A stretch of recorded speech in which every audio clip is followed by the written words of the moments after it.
Stay up to date with all that's happening with the new national party, NNP. Send us a message via text or WhatsApp on 405-8683 with your name, email, and constituency. Stay in the know with NNP. Get updated.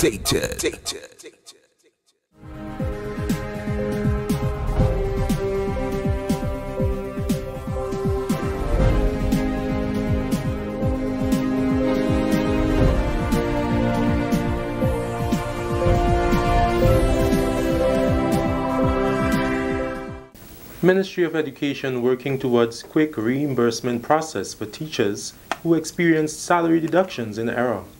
Details to this story and more in the National Report.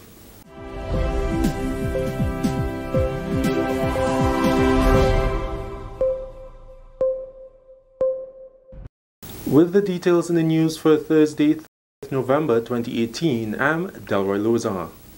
The Ministry of Education says it is working towards a quick verification and reimbursement process for teachers who reported for duty during the recent strike action surrounding the advanced payment of pension, but however experienced salary deductions. The ministry issued a statement on Thursday saying it empathizes with those affected and is working to clarify the issues related to these deductions. The information which the education officers used to determine which teachers attended school during the strike days was verified through communication with principals, the school register, and visits to some schools. The ministry added that in a case where a teacher did not sign the register, where the principal did not provide the information, or where the education officer did not meet the teacher at the school, the possibility exists that there may be a salary deduction. However, it is also aware that these deductions were not made across the board. The ministry has made arrangements to collect information regarding deductions made in error and will submit these corrections for immediate payment.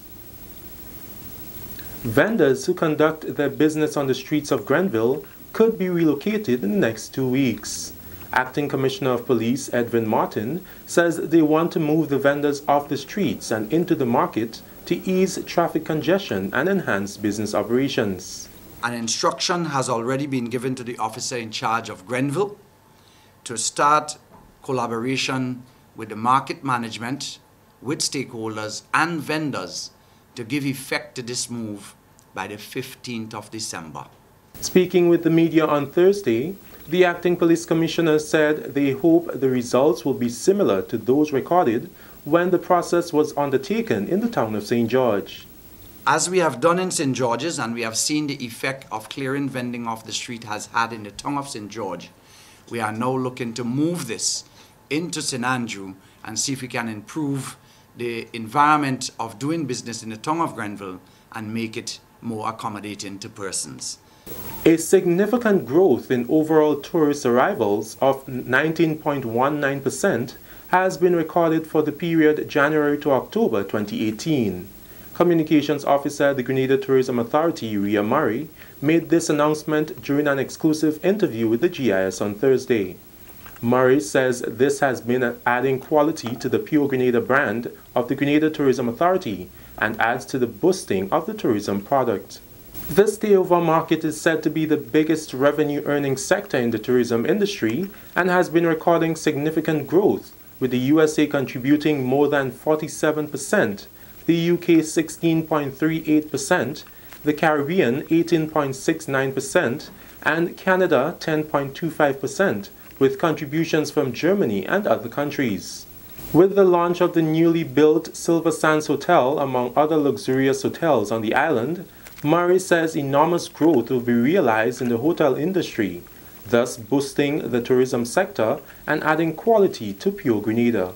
We have witnessed the official opening of Silver Sands Grenada, and basically we are excited about it because it really adds to the luxury element of Pure Grenada, the Spice of the Caribbean. We have the Calabash Hotel, we also have the Spice Island Beach Resort, and they have been really flying the flag high for the luxury market. And now we have Silver Sands adding its rooms and its villas, and it is a wonderful time indeed. We have collaborated with Silver Sands, and we see that many journalists have written about Silver Sands. They've been talking about it, awaiting this new luxury product on Grand Anse Beach. So we welcome the opening of Silver Sands, and we also have other properties that have not stopped but are continuing to improve their product. The increase in air transport, she says, is welcoming news for all the sectors, since it will boost economic activity. From the U.S. market, we have an additional flight from American Airlines beginning on the 22nd of December, flying out of Miami, and it allows for more seamless connections. And then starting December 18, Grenada will have 3 direct flights from Canada through Air Canada Rouge, coming out of Canada's Toronto Pearson International Airport. And the flights will be on Tuesdays, Thursdays, and Saturdays. So this additional flight gives Canadians more options to get to Pure Grenada, especially during the winter. And as I would have told you, the Canadian market is indeed doing well, and we want to see it continue to do well. The GTA communications officer also shared that Sunwing Charter will also increase its flights to Pure Grenada. Delta Airlines, which is a seasonal flight, it currently comes out of the Hartsfield-Jackson Airport, and that's out of Atlanta every Saturday. And then we have JetBlue, which continues its flights. They have 5 weekly flights from the JFK International, and they will be offering their premium mint service from December the 1st. And not forgetting the Sunwing Charter, we will have 22 additional flights from Sunwing on Sundays beginning the 16th of December. This is the National Report. More news after the break. Data reveals that rats and other rodents are responsible for the transmission of many diseases. In Grenada, the most common is leptospirosis, and it can cause your death. This disease is directly related to rats and mice infestation. Signs and symptoms of lepto, as it is commonly referred to, are high fever, headache, chills, muscle aches, vomiting, jaundice, and abdominal pain. If your home had or is infected with rats and you have any of these symptoms, please check with your doctor immediately. Declare war on rats, starve them, kill them. Rats are the most unwelcomed guests. Reduce, control, eliminate them. This is a message from the Ridge to Reef Project, protecting biodiversity and ecosystem functions. Welcome back. 4 members of the Royal Grenada Police Force have been making a name for themselves on the international front. The 4 were given special mention by Acting Police Commissioner Edwin Martin during a press conference on Thursday. Corporal 93 Neil Williams was named Distinguished Honored Graduate, who received a Commandant's Award at the Non-Commissioned Officers Professional Development Course in the United States. He came up against participants from Latin America and the Caribbean. Constable Sampson recently made waves through social media, having performed on the Kremlin stage in Russia, doing a rendition in Russian language. He returns to Russia in January to complete his studies in criminal law. Also recognized by the acting commissioner was Constable T. Frederick. She attended a unit specialist course in the U.S. and was awarded an honorary affiliation by the Quartermaster General of the U.S. Army, and also given membership to the Quartermaster Corps because of her excellent performance in the course. And Constable 323 Welch participated in an instructor's development course in the United States. He achieved a distinguished award for overall performance, graduating with a distinction as an instructor. He is now integrated into the regional security system as an instructor. And finally, evaluating the impact of substance use treatment and interventions carried out in Grenada and other Caribbean countries. That was the focus of a recently concluded workshop on substance use and treatment capacity building. It was undertaken by the Drug Control Secretariat and the St. George's University. We get the details from Annette Moore. The treatment workshop is part of the Caribbean University Interdisciplinary and Integrated Drug Demand Reduction Project based at SGU. The participants are nurses and social workers, are people who work directly with addicts. And so this will help them to shape the treatment programs much better and to be able to provide appropriate services for the persons who require such. 25 stakeholders participated in the treatment workshop. Alexander says that his office will continually communicate with these persons to ensure that the best practices are used and to continue training. For this session, we're focused on working primarily with persons that are involved directly with the treatment of persons who use alcohol, marijuana, and so on, and to the point where they need to access treatment for those for use of those substances. The aim of the research project is to evaluate the impact and effectiveness of the substance use treatment and interventions carried out in Grenada and St. Vincent, and to build capacity for drug demand reduction through community outreach. Dr. Tonya Frame, assistant professor at SGU, leads the project in collaboration with the Drug Control Secretariat. What we hope to achieve is to at least impart some knowledge on different modalities of treatment and so on, to just guide their everyday practice. Amalera Marshall noted that the quality of facilities for the care and treatment of persons affected by substance abuse is of prime importance. Some of what we have to do when we think of scaling up services for this population at the preventive end or the treatment end is create enabling environments, policy environments, legal and policy environments, as well as places where people can work, places that are set up to be conducive to the kind of work they're hearing they ought to be doing. And that can get down to basics. Where do we do it? What should the facility look like? What kinds of services would we need to have to minimally provide an acceptable quality of treatment or an acceptable repertoire of interventions designed to prevent this condition or these conditions and promote health. I know there were some recent pronouncements by the Ministry of Health.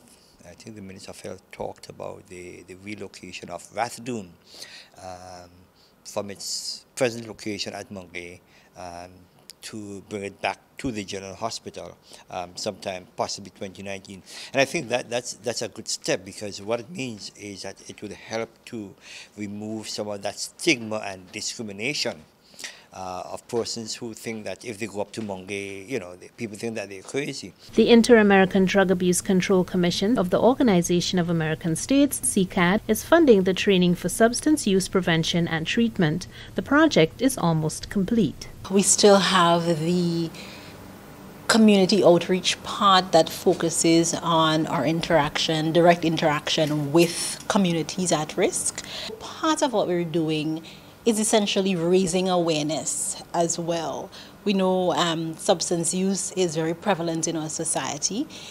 A lot of people may not actually have a disorder, but the use of these substances over time does result and can result in disorders that may need treatment.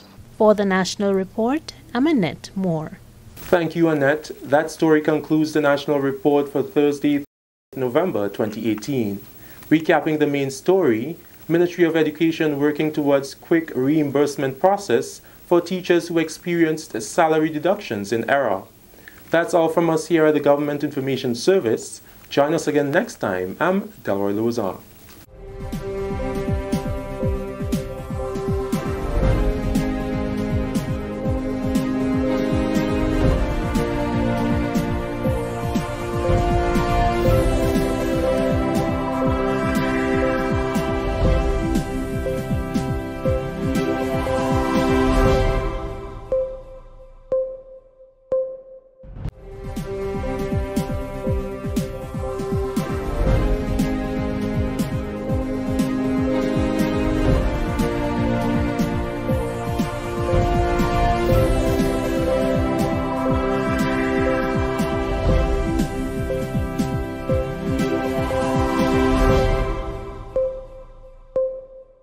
government pension. What are the facts? Are all public workers entitled to pension? Are public workers owed gratuity? Here are the facts. Fact 1. The Pension Disqualification Act of 1983 was validated on April 21, 1985 by the democratically elected government, led by former Prime Minister Herbert A. Blaise. This means that public workers employed after February 22, 1985 are not legally entitled to a pension from the government of Grenada. Fact 2.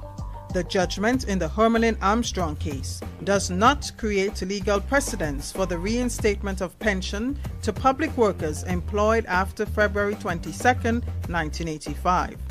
The judgment created a legal precedence only for those workers who joined the public service in a pensionable post between April 4, 1983 and February 22, 1985.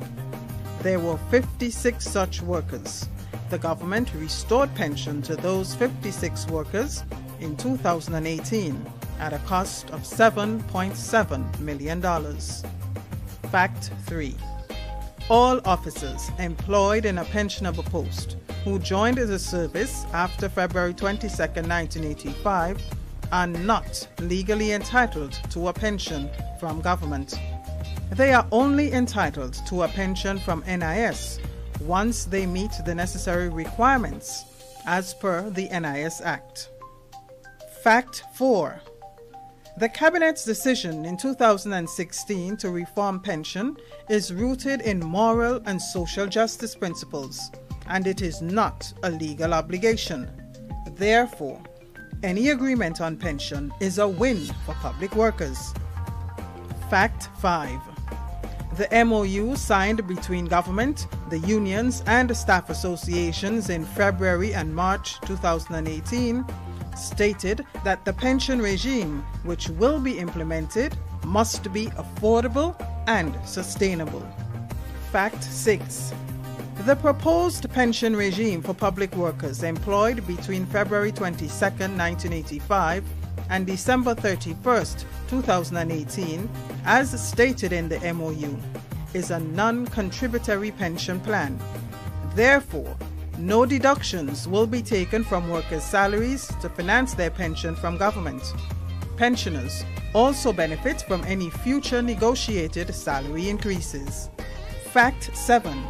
It was agreed by all parties that a worker's annual pension would be a minimum of 70% of their final salary to be paid jointly by the NIS and the government of Grenada. Fact 8. Government is not obligated to offer an advanced pension payment, commonly called a gratuity. Government has proposed to make an advanced pension payment of 2% of full pension, an amount it can practically and reasonably afford given its current and projected revenue stream.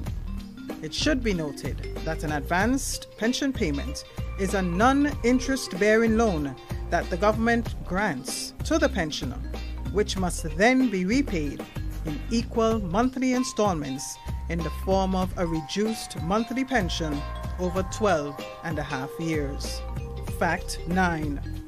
Under the proposed 2% advanced pension payment or gratuity, retirees will be entitled to a higher monthly pension than if a larger advanced payment was given. Fact 10.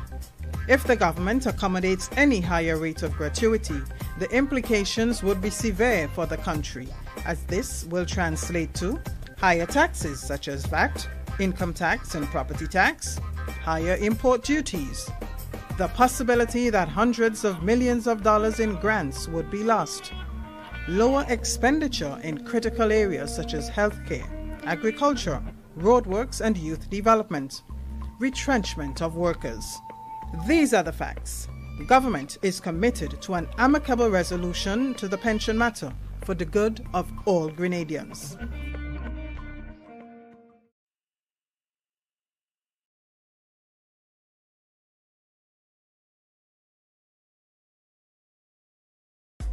Party time again,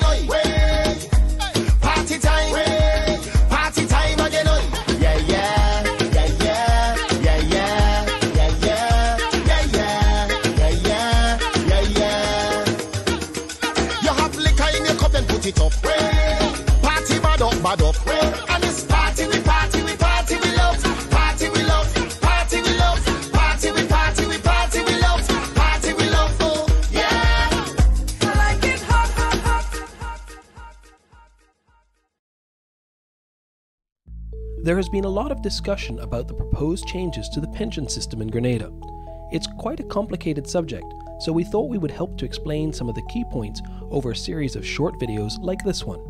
The first thing we need to do is to understand where we are, where we have come from, and where we want to go. Grenada has emerged from one of the most successful structural adjustment programs ever, certainly in the Caribbean. The government did this while enacting programs to protect its citizens, with reductions in income tax, removal of income tax on pensions, and increases in wages. But most importantly, they did all of this without the loss of a single job. We only need to look around at our neighbours to see what a remarkable achievement this really is. Barbados, for example, had a 10-year wage freeze, and workers only received a 5% increase after elections. But this was very quickly followed by significant job cuts. In Grenada, we have had numerous increases over the last 10 years, even as we went through the structural adjustment, and again, not a single job was lost. The government has also honoured its commitments to pensioners in all cases. The case of Mrs. Armstrong proves this point. The government has honoured the interpretation of the courts and paid out all monies due to ensure that the letter of the law has been followed. Two of the main areas of concern are the issue of gratuities and the issue of retirement age, and we're going to do separate videos to explain each of these in more detail, but the main things to remember are these. A gratuity is not a bonus. It's much more like a loan. A person retiring gets to take some of their money sooner rather than later and pays this back over time. This can be both good and bad. More money now means less money later, and we will discuss the issues surrounding this in our next video. But the key thing to remember is that the percentage of the gratuity doesn't change the amount that someone will receive. It only changes the timing of when they will receive it, and that too much too soon will leave too little later on. In relation to the second item, retirement age, it is no secret that everyone is living longer, and much of this is due to better healthcare, better nutrition, a safer working environment, and other government policies that protect people and help them to live longer and more active lives. That's the important part. People aren't just living longer, they're aging more slowly, and many still want to contribute beyond the current retirement age. Grenada has actually been rather late in changing its retirement age. Dominica is at 62. Trinidad and Jamaica are at 65. And in Barbados, the current age of retirement is now 67. There is also another matter of fiscal prudence. Because people are living longer in retirement, the total amounts paid out by government are increasing, and this needs to be balanced against the money that is coming in to ensure that each and every Grenadian can receive the retirement benefits that they are entitled to. And in many ways, that is what this discussion is all about. We need to ensure that whatever policies we agree to now are sustainable, and that they will work now and into the future. Let's think about all these things seriously and look at all angles. If you do, you will see the constraints that we must work within to achieve our overall objectives of ensuring that everyone has enough money to live comfortably in retirement. When you put it all together, it becomes fairly clear that the government's proposed solutions are very close to the ideal and are the best way forward for Grenada. Let's keep working together for the best of Grenada.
do in 30 minutes. You could be on one of our 45 black and white sand beaches, or perched atop a lush mountainside admiring our stunning coastline, or slicing the Caribbean Sea on a traditionally built sloop, or adventuring off the beaten path, or hanging out with our underwater sculptures, or do nothing at all. Whatever you choose, an amazing vacation is only 30 minutes away in Grenada. Visit www.puregrenada.com.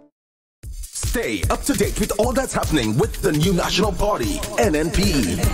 Send us a message via text or WhatsApp on 405-8683 with your name, email, and constituency. Stay in the know with NNP. Get updated.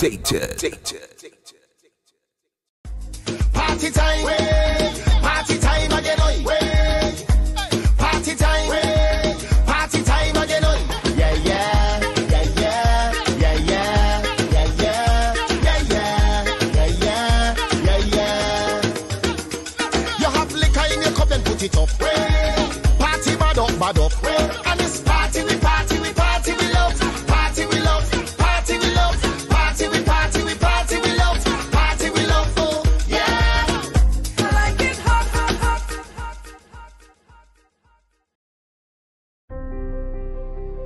It is said that education is the key to success. The Grenada Development Bank believes this to be the truth. Hence the reason we have made it our prerogative to ensure that your key is in safe hands with us. Here is how you can unlock your success with an education loan from the GDB. We offer you 3 loan options. We've got our regular student loan, our work-study student loan, and our special student loan. Our regular student loan is for persons who wish to pursue full-time tertiary level education. If you are a permanent employee who wish to study while continuing your employment, then our work-study loan is for you. Our special student loan is in collaboration with the government of Grenada, geared towards vulnerable persons who would like to pursue higher level education. Remember, you must have proof of admission from a recognized institution here at home or abroad. All our loans are 100% financing with interest rates as low as 5%.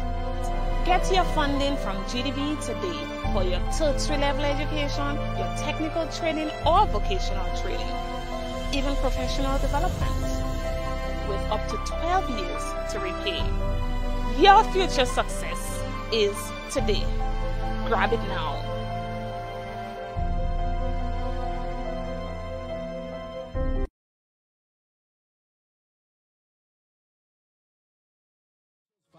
Grandad Shopping Center, Gittins Pharmacy, Halifax Street, and Grandad. Sponsored by Netherlands Insurance, Hubbard's, Grenada Trade Center, Huggins, Grenada Cooperative Bank, Grenada Distillers Limited, Rubies, Waggy Tea Rentals and Sound, and Not South Wines. Christmas Brass 10. Yes, indeed, and good morning to all our listeners via the various radio stations. Those of you listening via 97.5 City Sound FM, 89.5 CRFM, 92.9 Sister Isle out there in Carriacou, and 94.9 We Vibes Radio in Brooklyn, New York. Yes, indeed.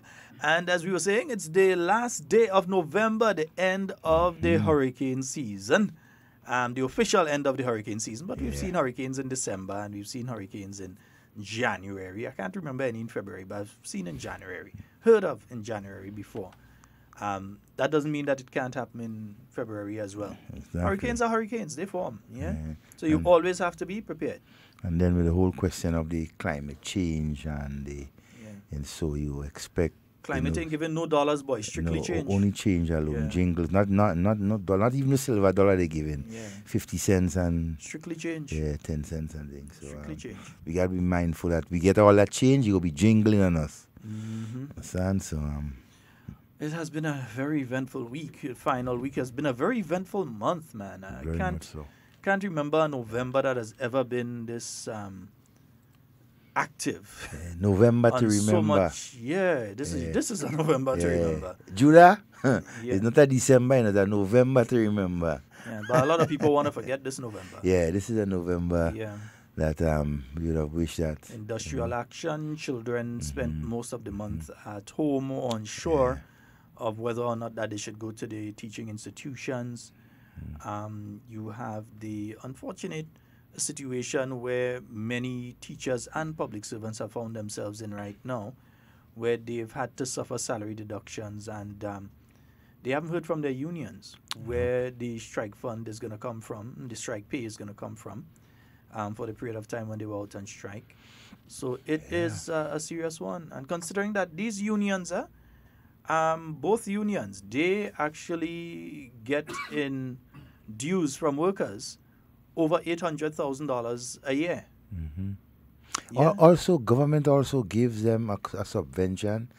I don't know about the government subvention. I know that the workers themselves, by the time you calculate how much government pays, and when I say government pays, it's not government. That's what government has taken from the same way you take out your NIS dues and you pay the NIS. You take out your workers' dues to the unions and you pay the unions, and in both instances, the Grenada Union of Teachers and Public Workers Union, over $800,000 a year is being paid. I mean, you look at that over the years, that's close to just under $1 million, $0.8 million a year.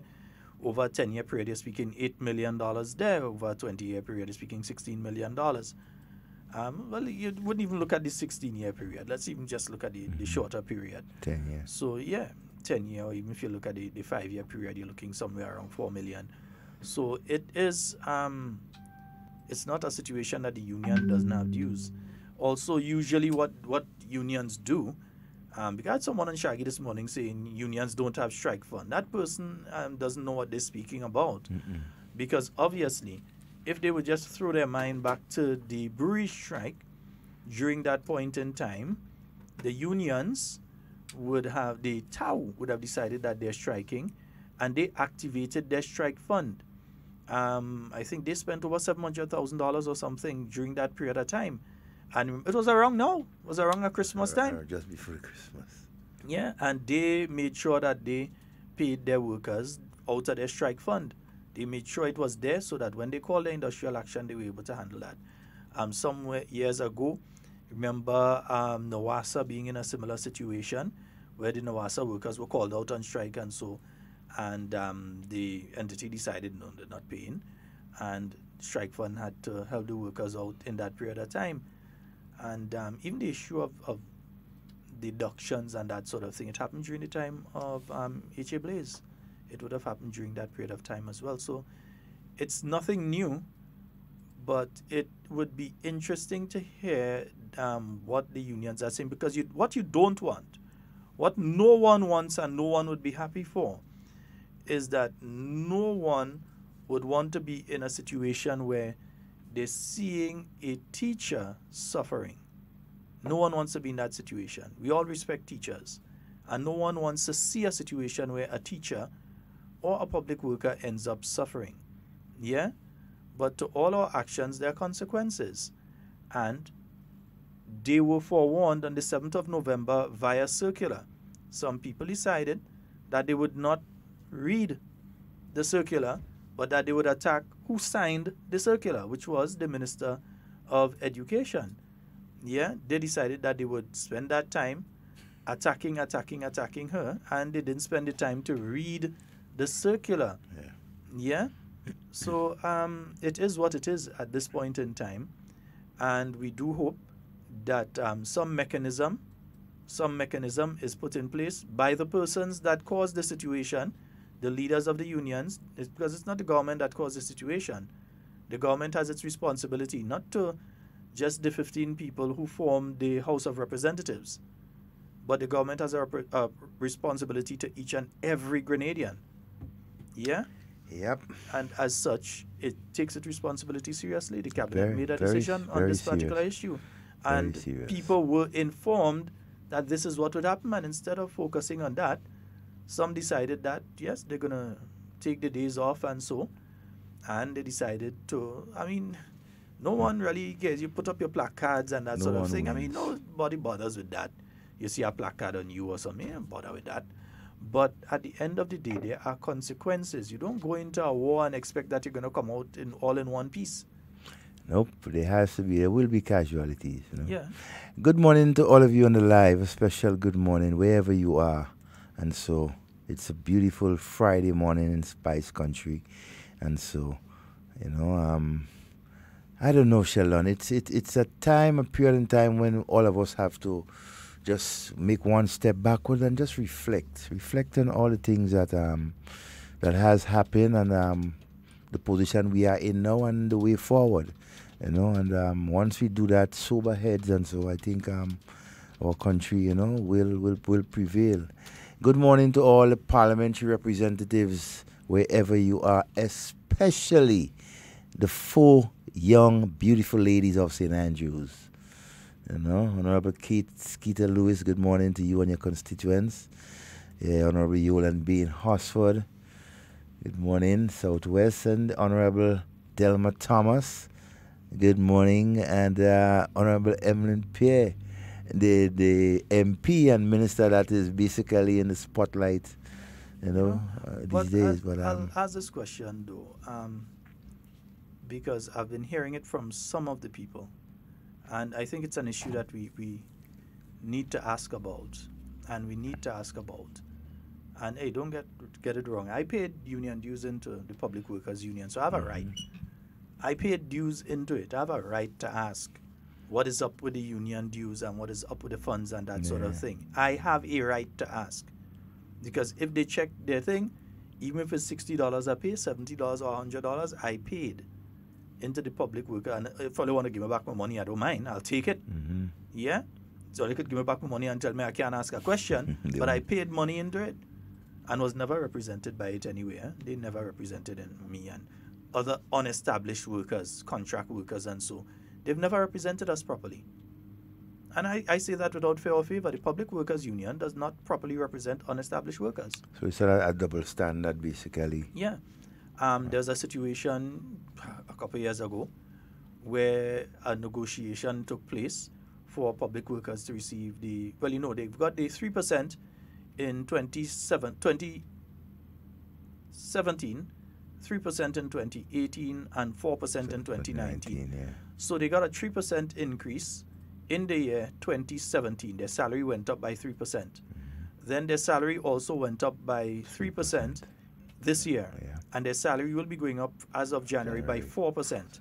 So a 10% increase over the last 3 years in the salaries of these workers and so.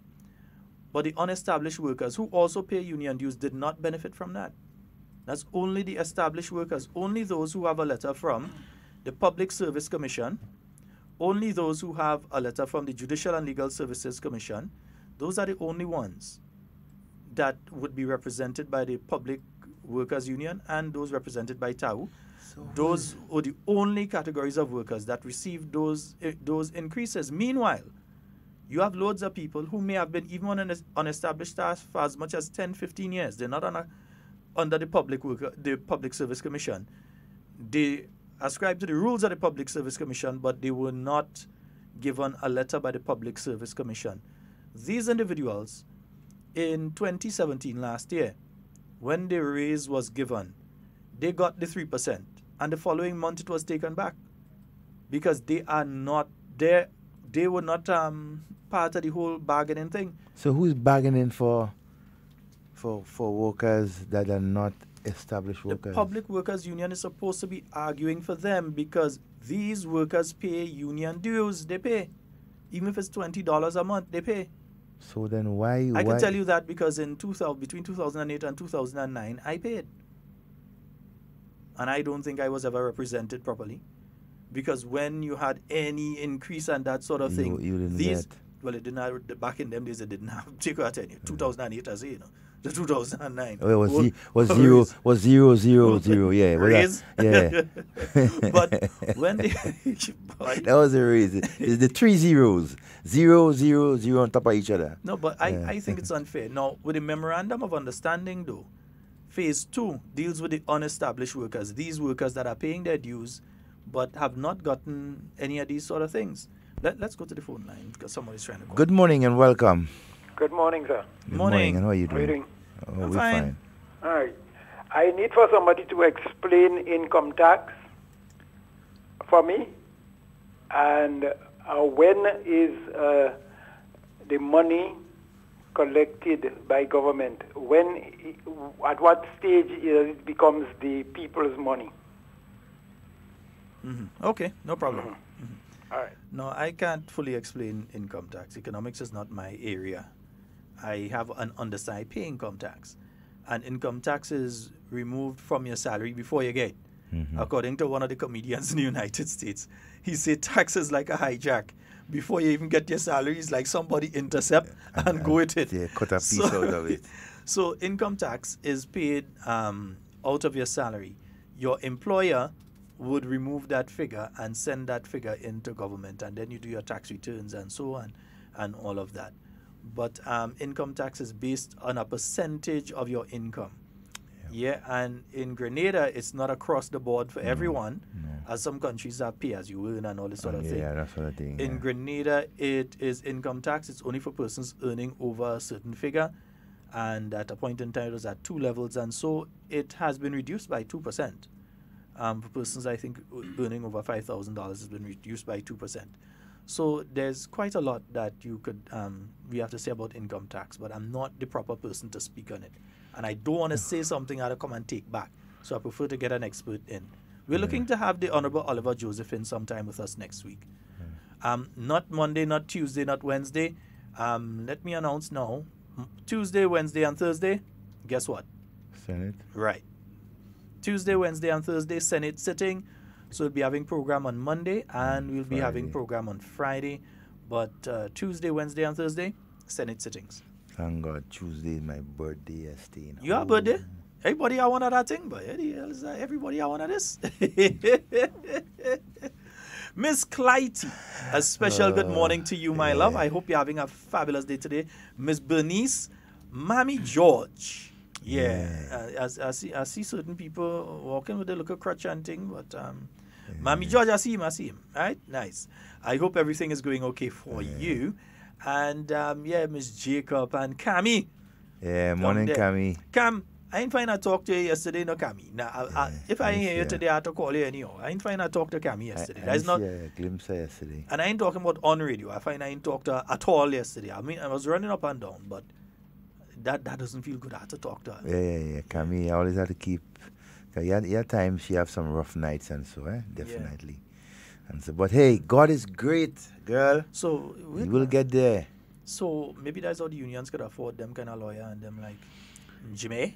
Jimmy's not a cheap guy, you know. Jimmy. He has a reputation to uphold. Yeah, because you're making $800,000 a year. I mean, these is not cheap lawyers. Yeah, they are not cheap lawyers. They have a reputation that they carried from the ancestors, so they have to stand high with that reputation. Yeah. Wow. And while we're having all of these discussions here, it's significant to note that in Trinidad today is the final day of work for 3,000 workers at Petrotrin.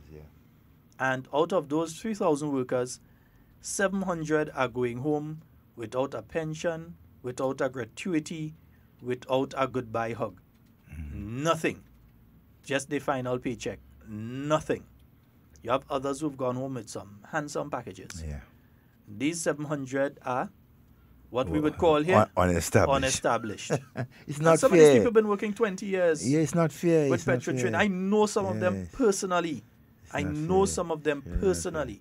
These people, 700 of them, going home with nothing. Nothing, bro. Nothing. No pension, no gratuity, no nothing. No goodbye handshake, no severance pay, nothing. I mean, come on, man. So 3,000 workers are going home. That's what Trinidad is going through right now. And on top of that, with 3,000 workers going home at Petrotrin, they're also speaking of a further 1,000 from TSTT, the Telecommunication Services of Trinidad and Tobago, is sending home 1,000 workers. So they have. So you're talking about 4,000 people at Christmas looking bleak. Yeah, very bleak. Plus, you're talking about a further 1,500 in Barbados who already started getting their letters, who Christmas and New Year looking bleak too. So right around us, we're already talking about, let me see, that's 3 and 4 and 5,500 workers regionally that looking at a very bleak Christmas. Meanwhile, in Grenada, we are hiring. Hiring. Not firing. Yeah. We're hiring. Garfield's Bar looking for people. Yeah. Garfield's Bar looking for waitresses and bartenders. And Clay Harbor. Clay Harbor always looking. KM2 Solutions. KM2 Solutions. They're looking for. Silver Sands is continuing to hire. You can go to their Facebook page. And one of the problems that Silver Sands has been having is that some of us disqualify ourselves in the application process. And let me say why. Some people refuse to read the entire document before they send in an application. So Silver Sands, on their Facebook page, Silver Sands Grenada, you can go and look at careers at Silver Sands at Grenada. You can find the Facebook page. They said, if you're applying to a position, number one, you have to email your application in, and you have to email for a specific position. So if you're applying to be a sous chef, or a pastry chef, or you're applying to be a concierge, that's what they call them, or you're applying to be front desk, you cannot just send in a blanket thing and say, well, okay, I'm applying for any position available. Why is there any position? They may not respond to you, or if they respond to you, it's going to be a negative response because, one, they'd realize that you're difficult to work with because you don't read. You don't pay attention. So the first impression is a bad one. Even if you send the proper thing after, they already have the first impression. This person doesn't pay attention to detail. And we want people working who will pay attention to detail, who would realize that that guest isn't doing too well today. Let's see how we can make them have a better day than they're having right now. They want people who pay attention to detail. So they've already had over 300 people, I believe. 300, yeah. And that's not counting the farmers around the island that are providing the food that you see going down there right now by the van load and truckload. Yeah? Plus, they have an arrangement with the fishermen and some of the poultry producers on the island to get local poultry. So they don't have to be contributing to that how much $1 million bill of poultry that's being brought into Grenada. Smart move. Yeah. So while we are talking, what we're talking about, we're talking here in Grenada about employment opportunities that are here or on the way. So Silver Sands officially opens tomorrow. Yeah? They have their official opening tomorrow. Their first guests will be arriving tomorrow. So Silver Sands opens officially tomorrow. And the gentleman didn't even finish build Silver Sands yet. He decided that, look, he's not going to build just one other facility. He's going to build 2 other facilities. Let me ask a question, Sheldon. What is the capacity, when completed, what will be the capacity of Silver Sands, the present construct as it is right now? I ain't sure if I get to sneak into the opening tomorrow. I'll go tell you after. Okay. Because, I want to sneak in. I want to do like Uncle Ray. I want to go. Uncle Ray reached before me. Oh, you can believe that? Ray Roberts reached in Silver Sands before me. Well, that's good. he was an attempted MP, so it's possible that I don't even know. I don't know how you. But Ray Roberts actually reached in Silver Sands before me. But that's good, eh? When you can't with your those who are against you, you have to keep them close, very close to you. We have a call out line. Good morning and welcome. Hello. Hi, morning, Sheldon and yeah.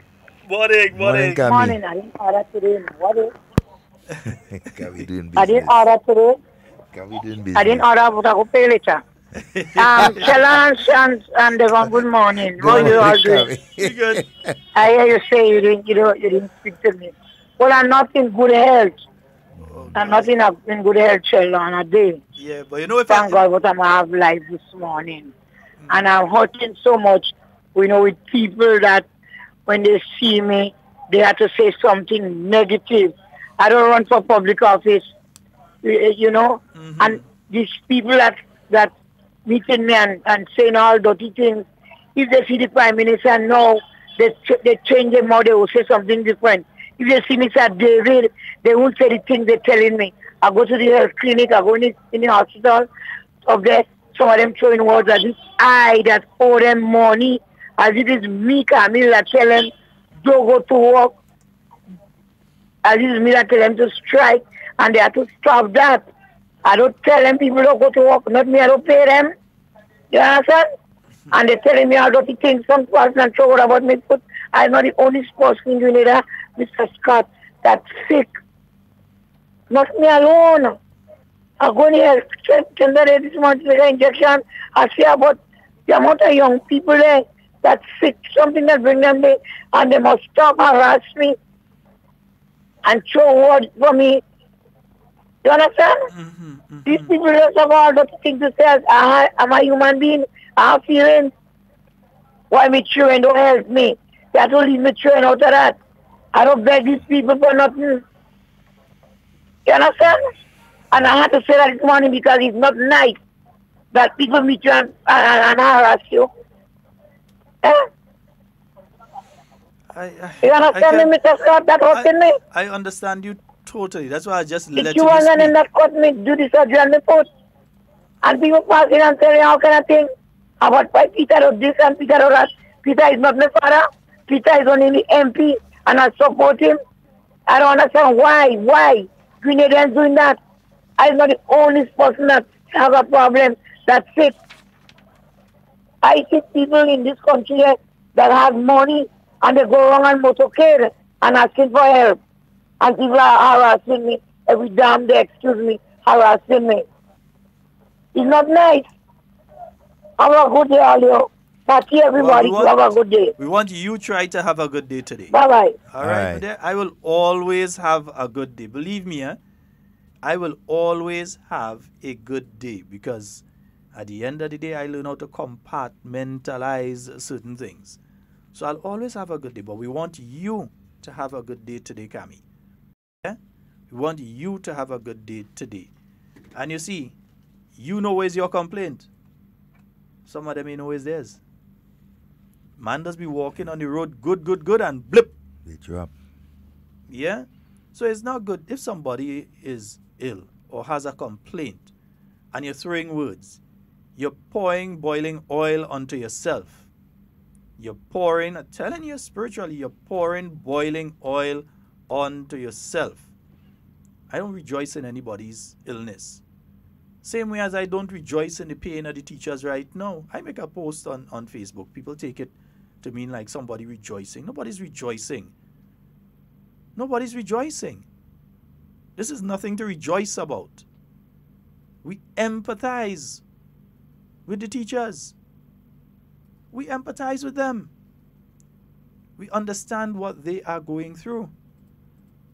There's a procedure and there's a process. And the unions know the procedure and the process. And what Rachel Roberts and Lloyd and Lewis has to come out and tell the teachers is where they're getting their money before the middle of next week. That's what they need to come out and tell them. That they should have gotten by today. Their money, they should have gotten it by today.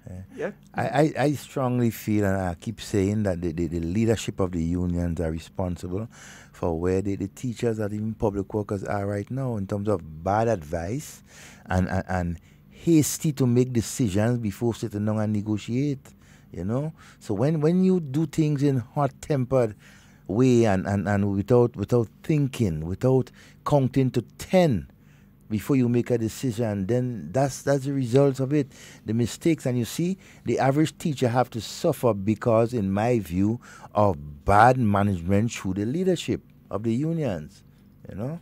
I make no apology for saying that. Every time you make a bad decision, sit down and reflect, and you'd realize that you made that decision without thought, consideration, and in haste. Yep. You know. Anytime you sit down, especially when you're vexed, whoever make decisions when you're vexed. Because I was looking. I was looking at, for example, the president of the teachers union last night in news, and you could have seen a 360 in terms of his attitude, his approach to the media, and his approach to from the egotistical lead back. Yeah, I mean, then we don't do them. I mean, don't them. Let them touch it. I mean, that's the union leader I know. He's calm and collective and would not run and jump and make hasty decisions. So it's a hell of a thing when reality hits. Yeah, I just, you know. You know, like sometimes a person that you very close to dies, and you go about normal the same way you operate every day, and then it really hits you and you just have to sit down and break down right there. Sometimes it could be in the middle of the bank, it could be at school, it could be wherever, and the reality finally hit you that, wait now, you know that person gone in truth? It could be a month, it could be months after, it could even be a year after. But when that reality finally hits you at the gravity of the situation, it breaks you down, you know. It breaks you down. I know people pass out and just don't know themselves. When the reality, and you ask them, oh, what's going on with them? And it's only to realize that some family member or somebody died weeks ago. Or months ago, and the realization just hit them. You know? So it's a hell of a thing when reality hits. Just want to say my condolences to the family of Mr. Joseph Baptiste of Tempe, who resides at Modene. He was also an employee of the Ministry of Education, and so under the school feeding program, I think he was a coordinator for a number of years. Tempe people, your people. Yeah, we grew up together. Myself, Harold Paisadi, I know him. him. Yeah, you should know him, Joseph Baptiste. So to his family and friends, wherever you are, hey, you know, I think he's in a better place.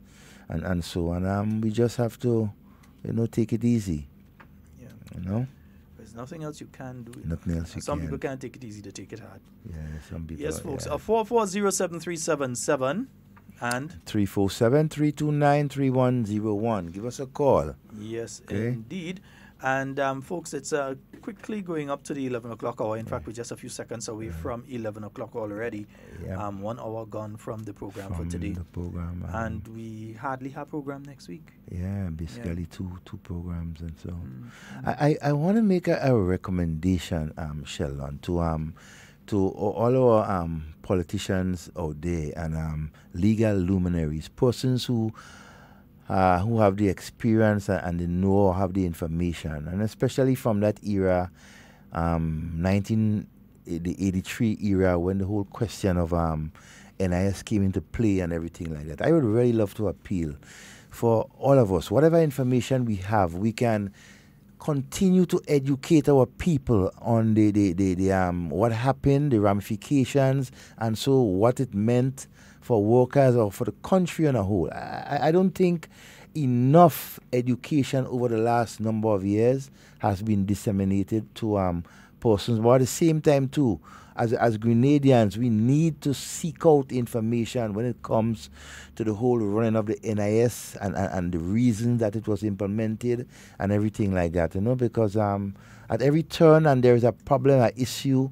and so you always hear that thing come back and what is legal and what is not legal, and so I think it's a discussion that we must put in place to ensure that everyone, especially those coming in right now into the workforce, and it will affect them as the years go by, you know, much more information needs to be disseminated and so on about that the whole procedure, you know.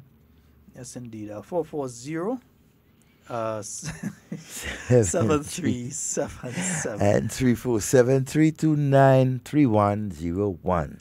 Yes, those are the numbers that you can call and get on to Hard Talk for today. And as we said, Devon, it's been a very interesting week. Very interesting.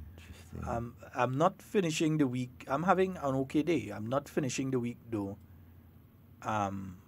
Happy. No. With the situation with our teachers and our public workers. I'm praying that the unions do step in and do what they ought to do, what is their responsibility to these individuals that they would have misled, that they would have caused to abandon their jobs for an extended period of time. I know that the individuals thus affected are not greedy. I know that they are more than deserving of anything that they can get in a positive sense.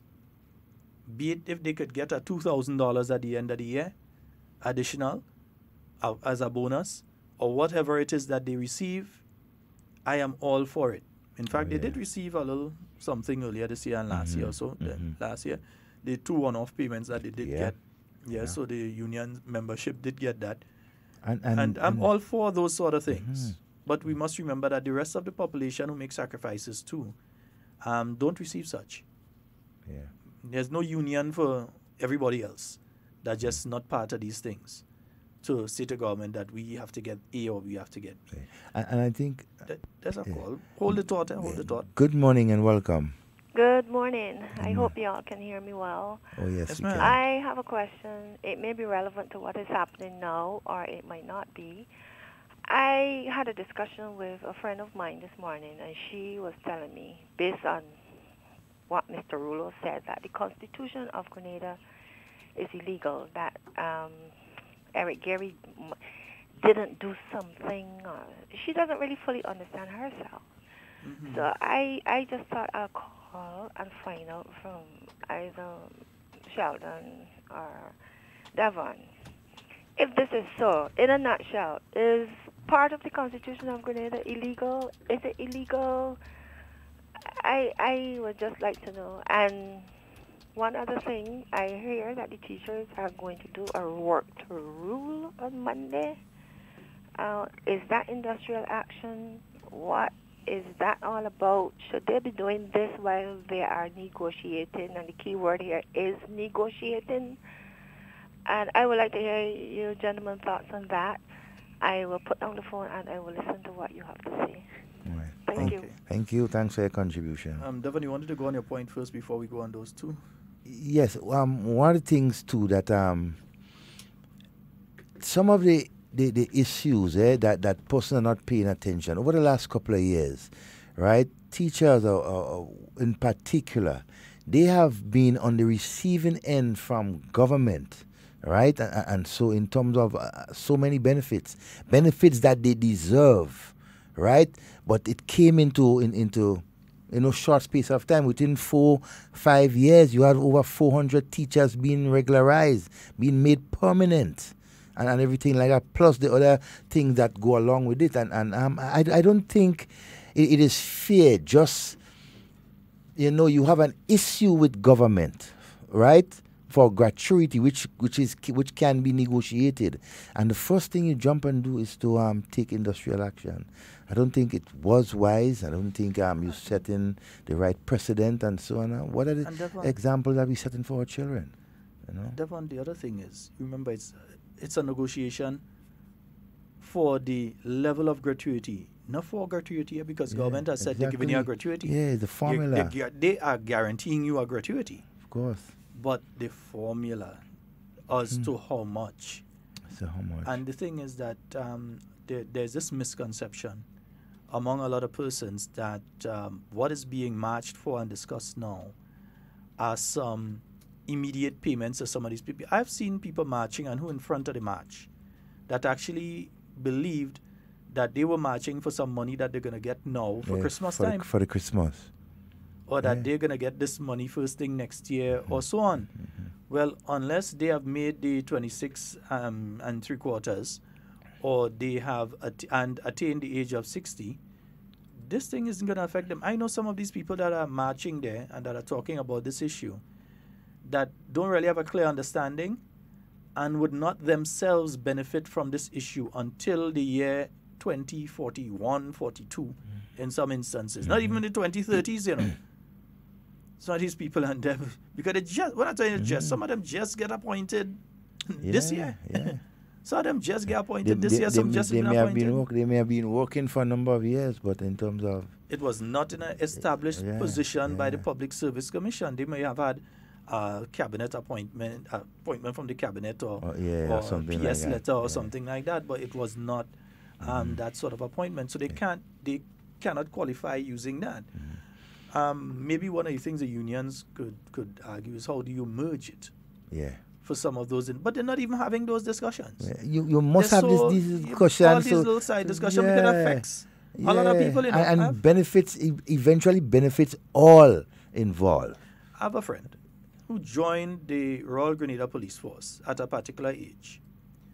And when he calculates, when his birthday is and he has to retire, he is going to retire when he makes just 3 months short of the pensionable age.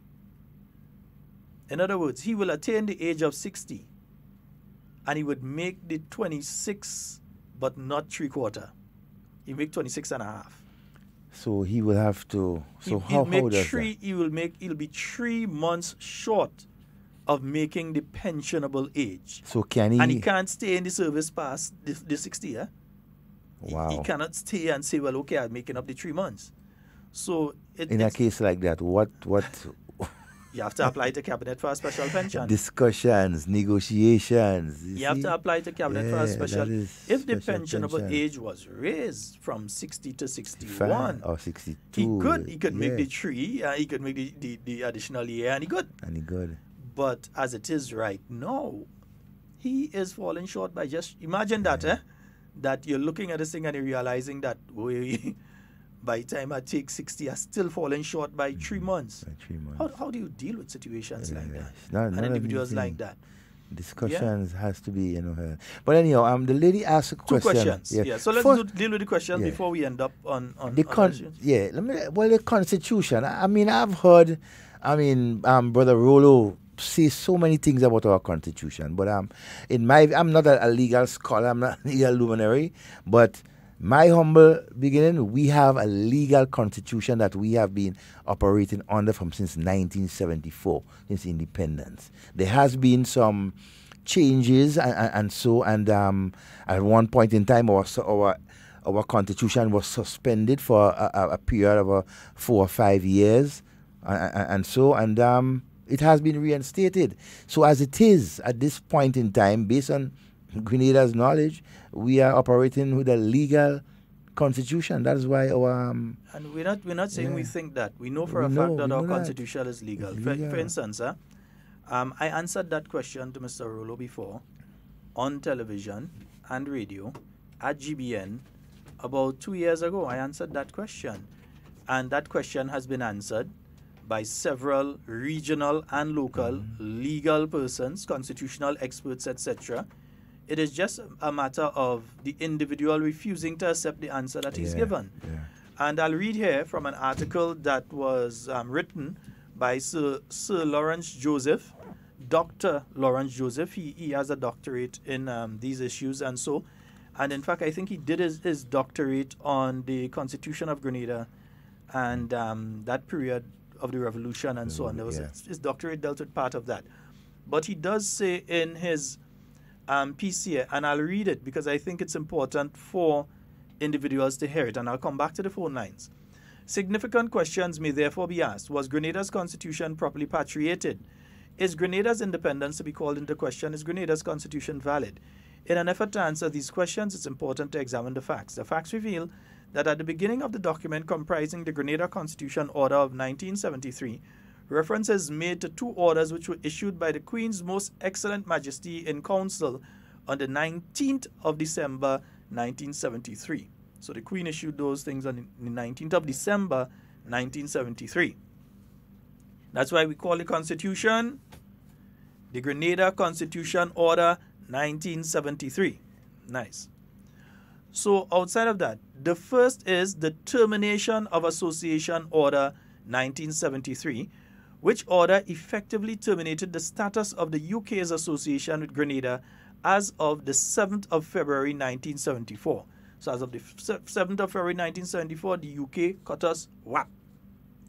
You're no longer associated, right? You are independent. Independent country.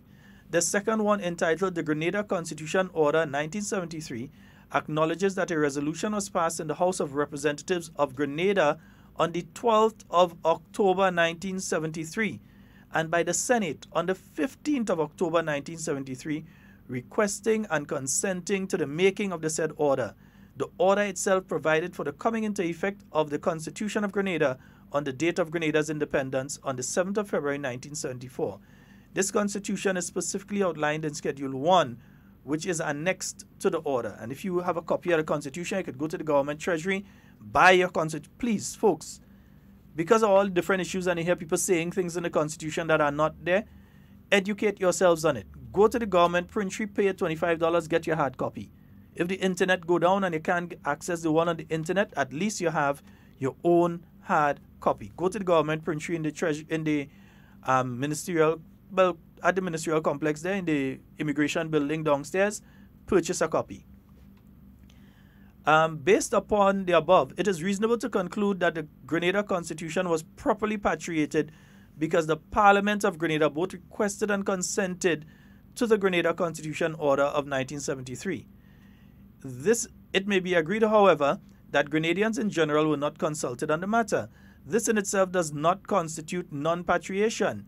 It may be recalled, however, by many that the Grenada United Labour Party, which was led by then Premier Eric Matthew Gary, campaigned for independence at the 1972 general elections. That mandate was given to the party by the electorate when the GLP convincingly won 13 seats to 2 for the Grenada National Party, led by Mr. Herbert Blaise. It may be concluded, therefore, that the official receipt of the instruments in the Parliament of Grenada was done on behalf of the people of Grenada, because you were the people's representative. Yeah? Remember, though, even though the Constitution had been suspended in 1979, the Constitution was brought back into force afterwards, and let me get the exact date. Yeah. Let me see. Actually, they finally restored by Nicholas Braffett administration by an Act of Parliament entitled the Constitutional Restoration Act of 1991. The passage of this act may be considered to be patriation. Yeah? So no matter which way you look at it, it's just a continuing question to attempt to look like they're intelligent and they know what they're talking about.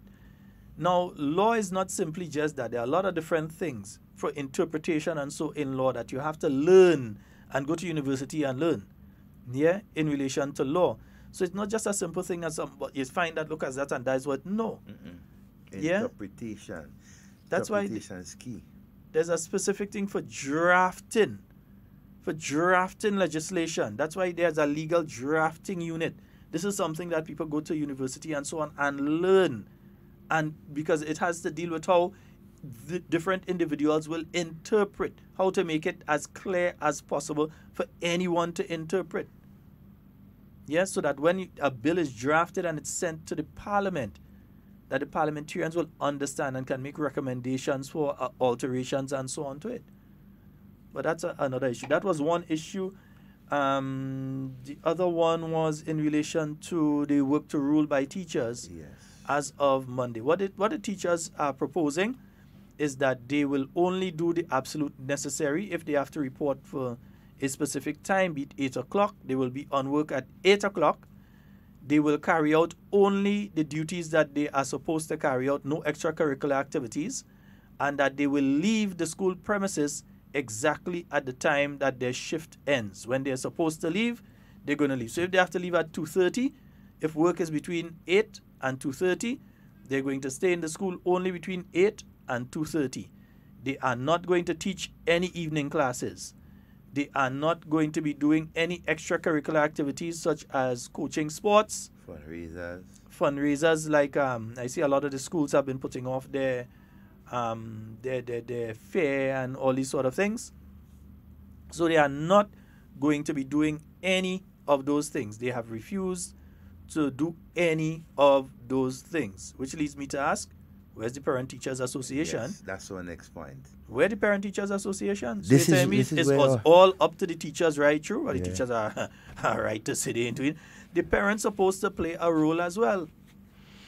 Well, right now, our parents and so, all of us have to pay attention and to take part to ensure that the extracurricular activities of our children continues.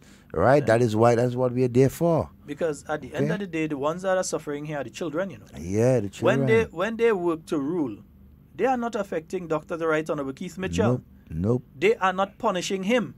Or Minister of Education, Honorable Mlimpe. They are not punishing any of the members of cabinet. They are not punishing the government of Grenada.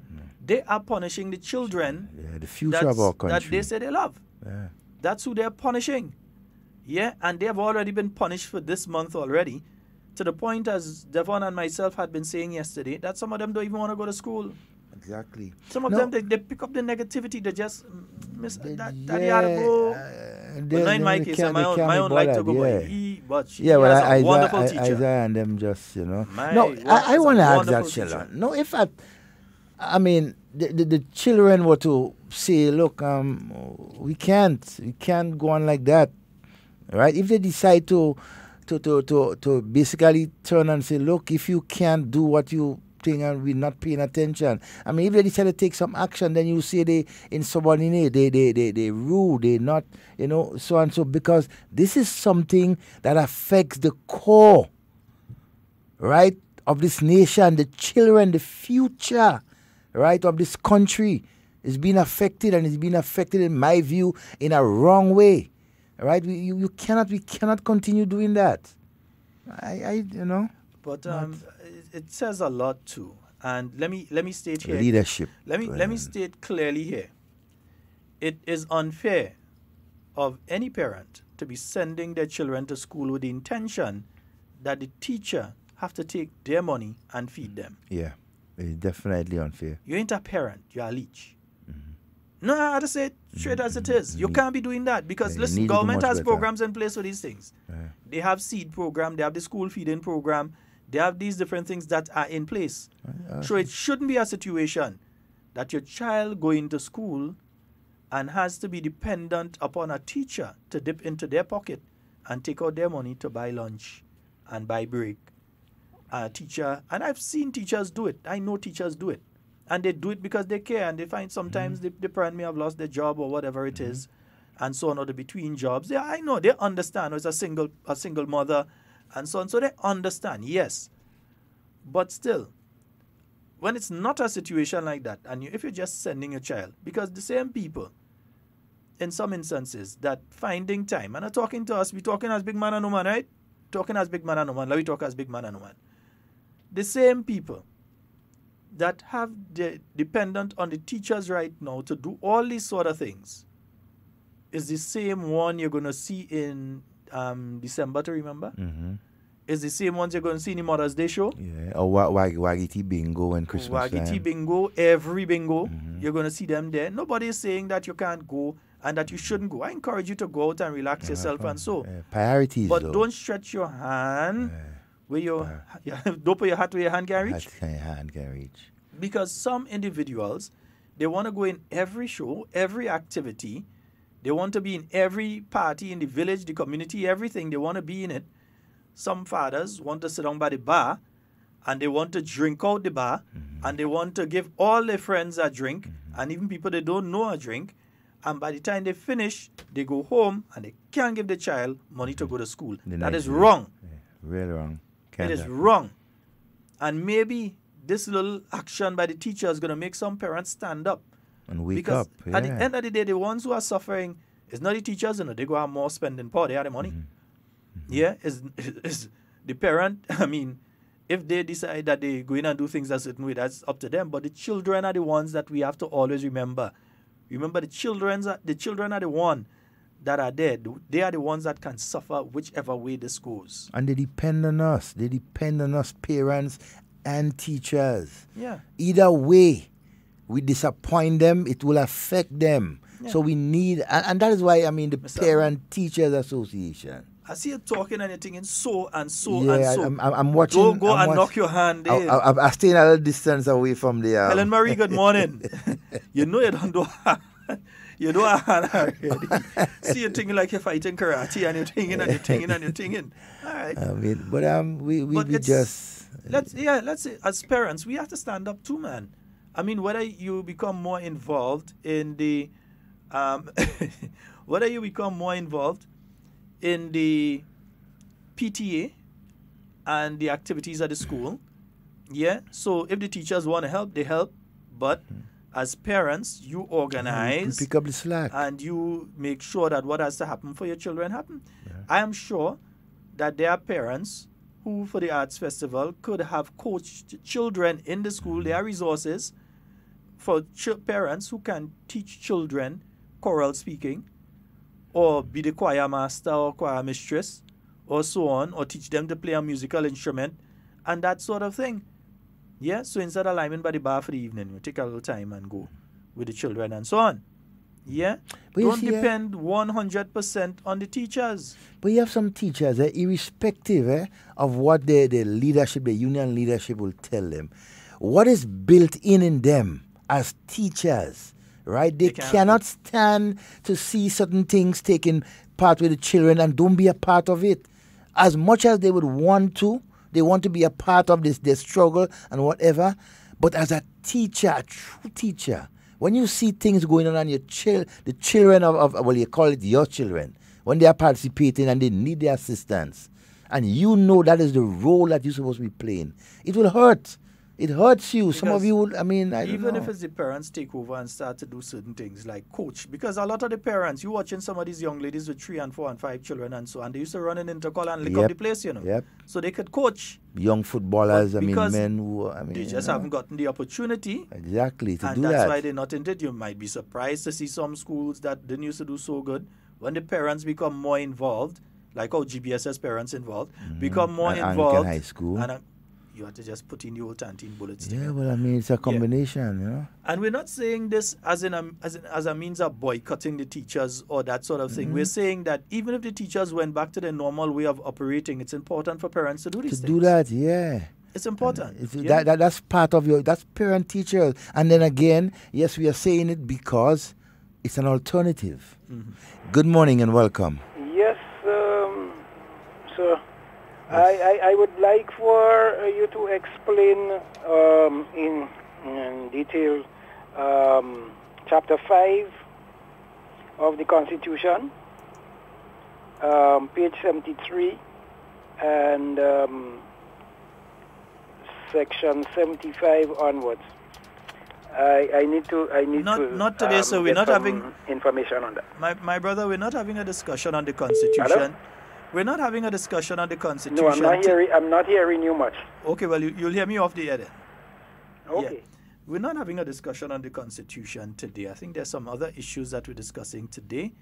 I have no problem going through bit by bit the Constitution with you, but that's not the issue that we're discussing today, and we will not go off track onto a constitutional discussion. All right? Nice, beautiful. 440-7377. And 347-329-3101. Yeah, it's not that I refuse to answer. Yeah. We will not be dealing with that issue today. But if you would like to get a copy of the Constitution, I could advise you that a simple Google search for the 1973 Grenada Constitution will turn up for you a copy of the Constitution within seconds, not minutes, seconds. You can get a copy there, or you can avail yourself of a hard copy by going to the government printery. Walk with $25. You sound like somebody who has a copy. Yeah. We have a call. Good morning and welcome. Good morning, gentlemen. Good morning to you, my friend. Scott, good morning to you, and good morning to Devon and your listening audience. Well, yes, I know we are on a serious topic here, but first of all, I need to get an uppercut out of the way.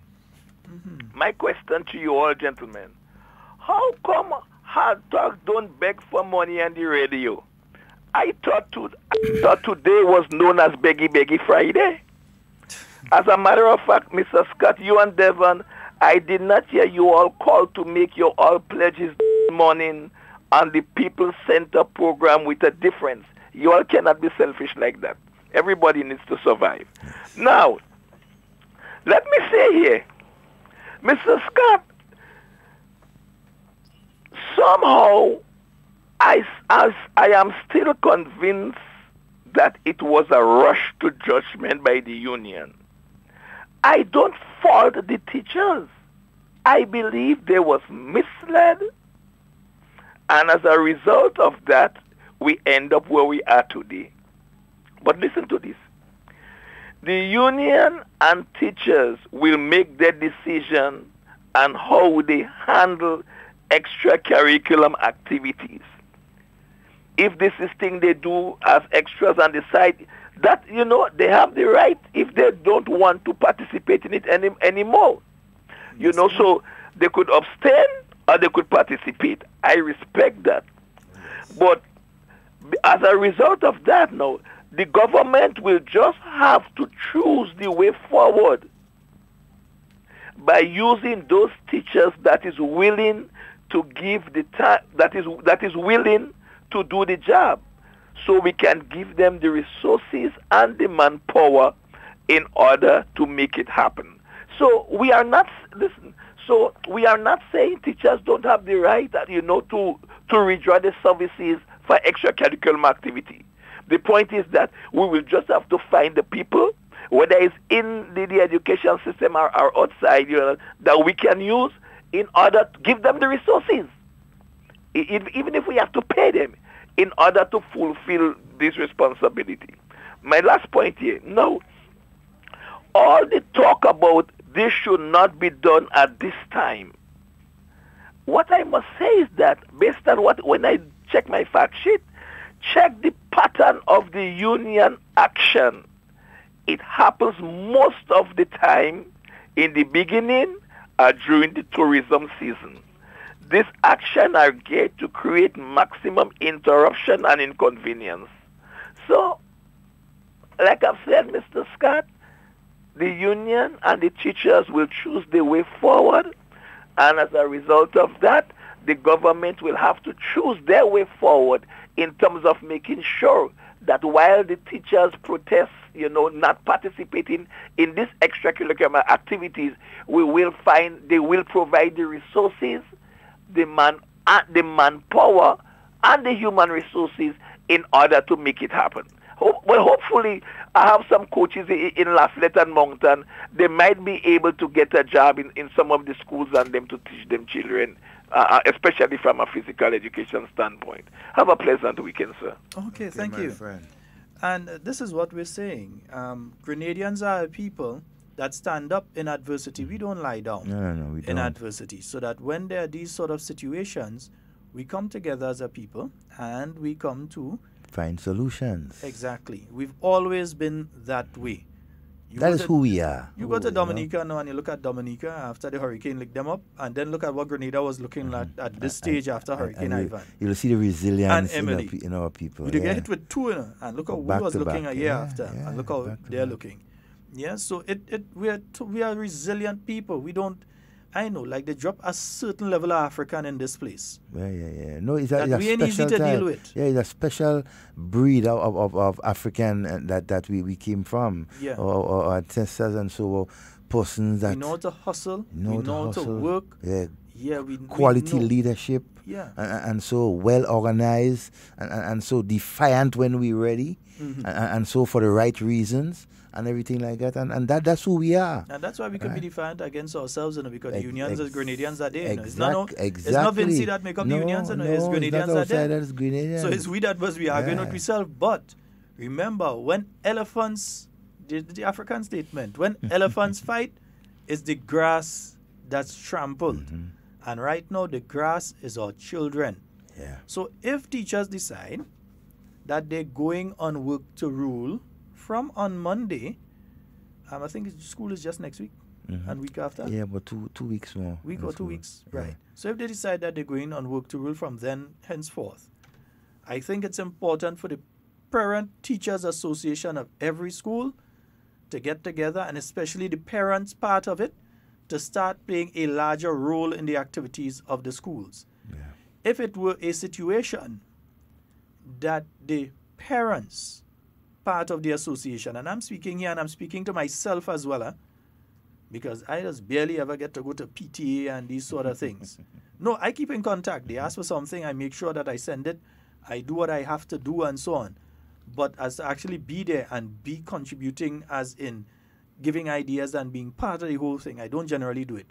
But this is a wake-up call to even me as a parent, that I have to start playing a larger role, that we can't depend on the teachers to have to be doing that. Mm-hmm. And I think at the end of the day, that this is going to lead for a more successful formula for our children, because we can't leave them in abeyance. You're telling me that Convent in Grenville doesn't want to win female in intercall next year again? Mm-hmm. You're telling me that? The staff there ain't letting that happen. You stay there in your school and feel that they ain't going and train the girls to come back down and take intercall next year. Stay there and feel so. Yes, St. David Sec or whoever, stay there and feel that convent staff ain't going and work and do what they have to do to make sure that they retain the female championship that they won for the first time in history in 2018. In over 50 years more. Stay there and feel that SAS and GBSS and MacDonald College and all of them is not going to take some serious action with the students, having them training and so on, to go and take as much medals as possible, or even take the championship at the intercall games, and feel like Karaku making joke. Yeah. So, although and Sheldon, we have seen, I've seen or heard a number of extracurricular activities in some of the different schools already been cancelled, and so on. And it's sad, you know, to It's just the children that been tormented. That's been and you know what, when you do that to our children, they find other avenues, right? Other places, other things to do to release to release that energy. Whether it's negative or positive, they will find somewhere else to do it. When we deny them those extracurricular activities and so that they so accustomed to and everything like that, it becomes a problem. And then when you see certain children behavioral patterns starting to change, it's because of issues like those that you know they have no place to vent, no place to meet their peers and to discuss in activities like that. That is why they're there. So I mean, parents, that is where we have to stand up and be part of it. What we can be part of and help organize and make sure it's successful, let us go forth. I'm a parent, and if RC and SAS wants my assistance in whatever way, I'm there. You should have been actually running the cadet corps in those schools. I'm there. It doesn't matter. I will go the extra mile to ensure that not just my child. You time for yourself. Yeah, well, I will make it. Even if it's a Saturday. Yeah, for my children and other poor people's children who I know need the assistance, whatever I can do, I will do it. You know what time I got to bed? Doing a project with my son. Minutes to 1 this morning. Yeah. He was up minutes to 1 this morning, both of us working on a project, and guiding him on the project, and we still were out of the house by 7 o'clock this morning. We had to be out of the house. So you have to take your time. You have to do what you have to do with your children. You have to take the time to do what must be done with your children. So folks, yes indeed, 440-7377. I think we have a caller. Good morning and welcome. Hello? Hello? Hello. Hi, morning. How you doing, sir? Hey, we there, man. Everything good? Yeah, for the time being. Listen, man. You know they moved the parents from the tenant school to the Esplanade now, eh? So whenever they come up for parents, they go in straight by the Esplanade and not on the tennis school. Let me ask you a question, Curtis. I'm so glad that you called. Okay. Are you hearing us on Sister Isle? I hear you. No, I'm asking you, are you hearing us on Sister... Curtis gone, you know. Curtis gone. Curtis, we just wanted to know if you are hearing us. Anyone that's hearing us on Sister Isle, give us a call. We just want to be clear that you're hearing us on Sister Isle. Yep. Yeah? Right. Yeah, so there's so much... so much that parents can do and parents can do. Yeah. Don't be part of the problem. Don't be part of the people that either you're cussing government or you're cussing teachers. Because at the end of the day, there will be a solution to all of this, you know. But in the interim, do we allow our children to suffer? No, we won't. Yeah? The elephants. One elephant on one side is the government and the other elephant on the other side is the union. Yeah. And they're clashing. Yeah, and squeezing our children. They clash. The thing is, really, they shouldn't really be clashing, you know. Yeah. Because both elephants agree on the same thing. Yeah. But one elephant just want to have too much a tusk. He tusks too long. He tusks too long. Good morning and welcome. Yes, I hear you on Sister Isle loud and clear, man. I didn't hear in the first part. Okay, great. All right, thank you. Wonderful. Good. All right. Yeah. And hey, Deepo and Louisa, hey, I may be not able to do things for a while with my hands, but hey, there are other things that I can. I use my mouth every day.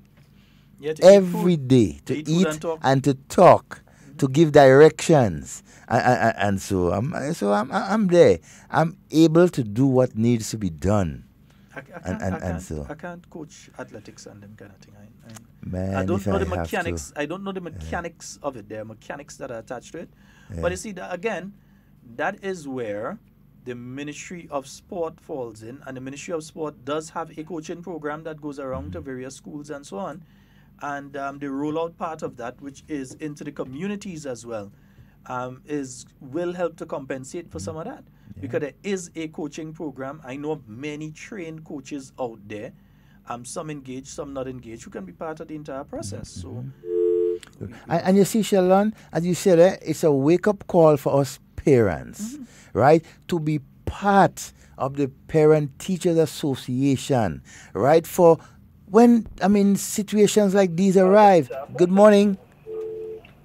Hello. Good morning. Hello. That person is listening to the radio and not paying attention to us on the phone line. You got through.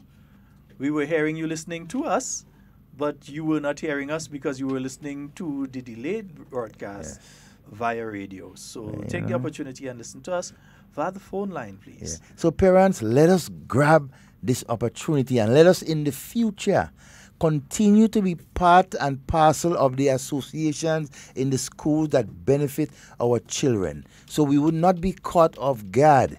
We will know what to do when the time comes when situations like this arise. May not be situations where the teachers take industrial action. Maybe other situations where parents have to replace teachers in doing other things because they are otherwise engaged. And so, golden opportunity for us to start being more proactive, right, in these organizations in our schools. Our children are the ones that are suffering and are being trampled, right? They suffer. We have to protect them. They are the future, right? They are like a young pepper tree that you just hatch and put into the ground. You have to protect it until it becomes strong and can bear on its own. My son is more like campus wood than pepper tree. So we have to be more proactive, and so I just think it's a wake-up call. It's a golden opportunity for us as parents to be more actively involved in our children's school curricular activities. Yeah, it is a wake-up call to us, and folks, we really, really, really, really need to become part of the process. Don't be part of the problem. Become part of the process. Yeah, become part of the process. Devon, you know.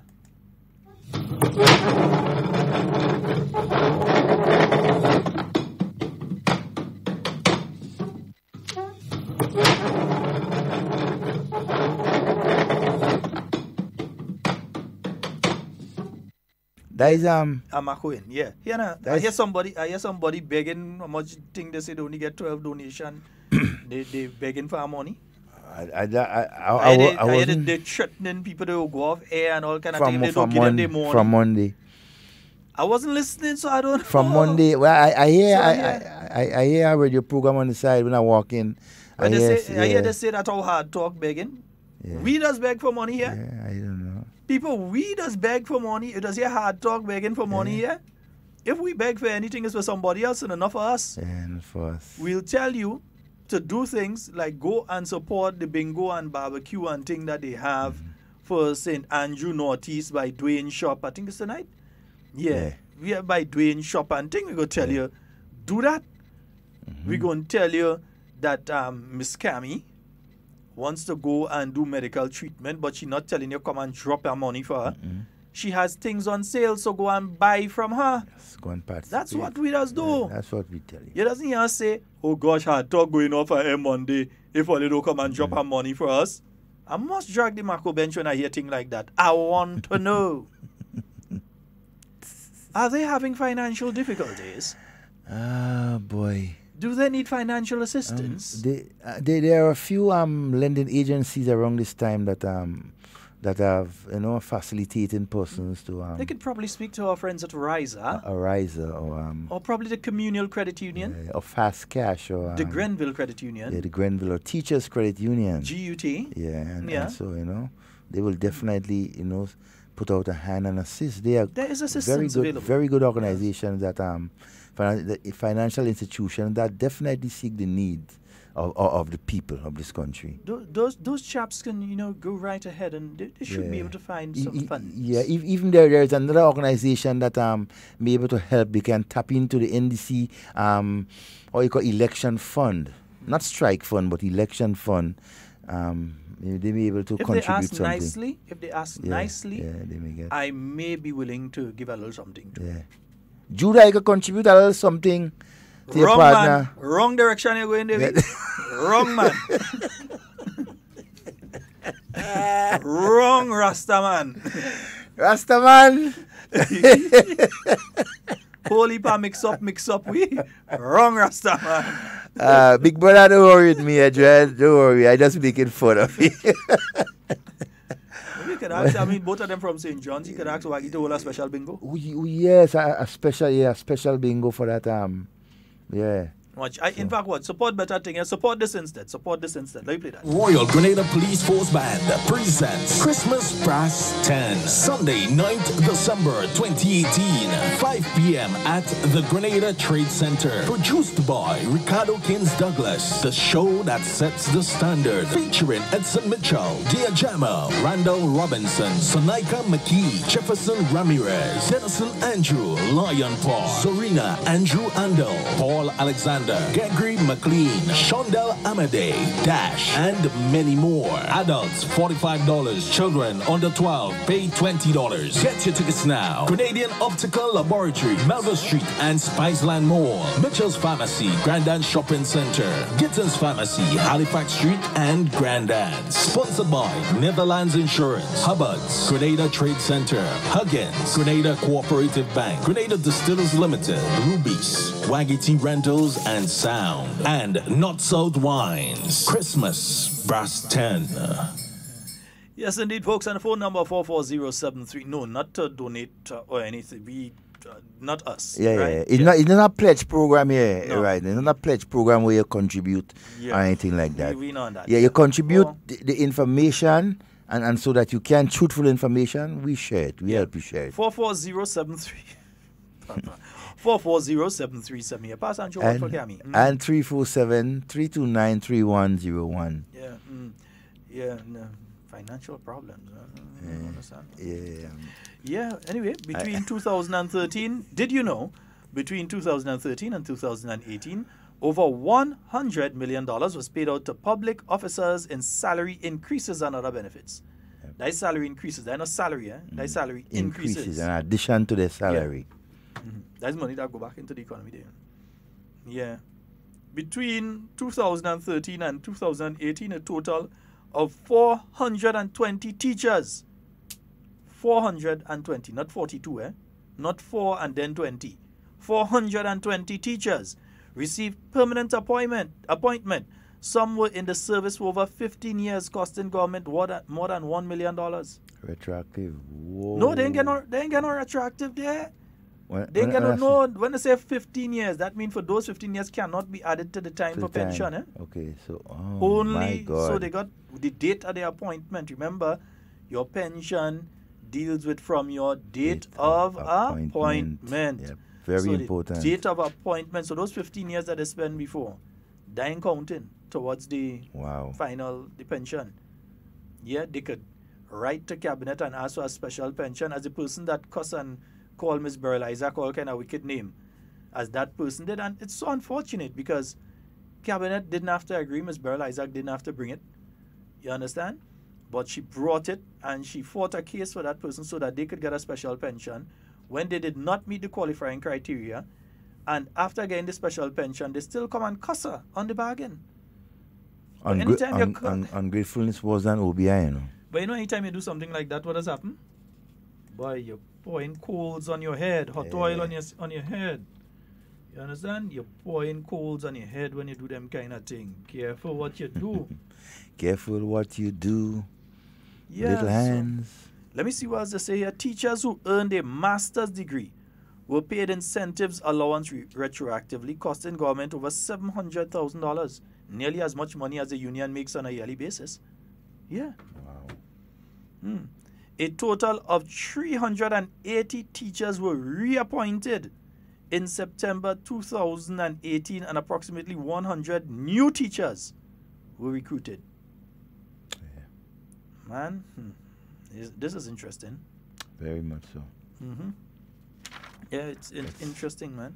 looking at a fact sheet here on this issue. Yeah, and you see, and these are the things, and we're not, and you can't complain because teachers deserve every bit of what they get and even more. But nobody's saying this to say that the teachers didn't deserve exactly, it. And if we could have get them more, we'd have get them more. You know, but you see, when issues come about, we must not just let just one thing just cloud our judgment. We must be open. We must let people understand the entire situation that you're in, right? The good ones, and yes, and the bad ones that you don't agree with. Let them, let them make a decision for themselves. Tell them the facts. Tell them what you receive and what you did not receive, right? And what you did not receive as yet, you have to continue negotiating for. Right? I mean, that is why leadership is so important. When you are electing leaders to lead any organization, any department, must be the person deemed best suited. You understand? To do that. Well, as you're speaking about you see this kind of rumor that's spreading about today's scholar last day and all sorts of nonsense. Yes. I mean, what is this all about?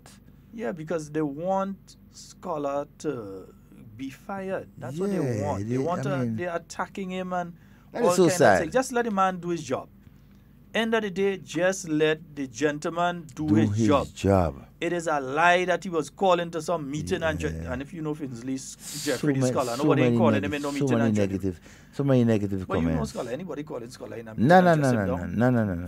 Finley? No, not Finley Jeffrey. Very respectful and I ain't think all you know Finley Jeffrey. But he stand on his own, very independent, and you have seen that. I mean, over the years, in the more than 20 years. Just let the man alone, do his job and stop trying to drag him into all your nonsense. And one of the things that I hate to hear when I hear some teachers, right? And I hear it with myself. I can testify to that. And when you're making statements like, oh, we send Finley Day to work for us teachers and look at what he's doing us now. What kind of nonsense is that?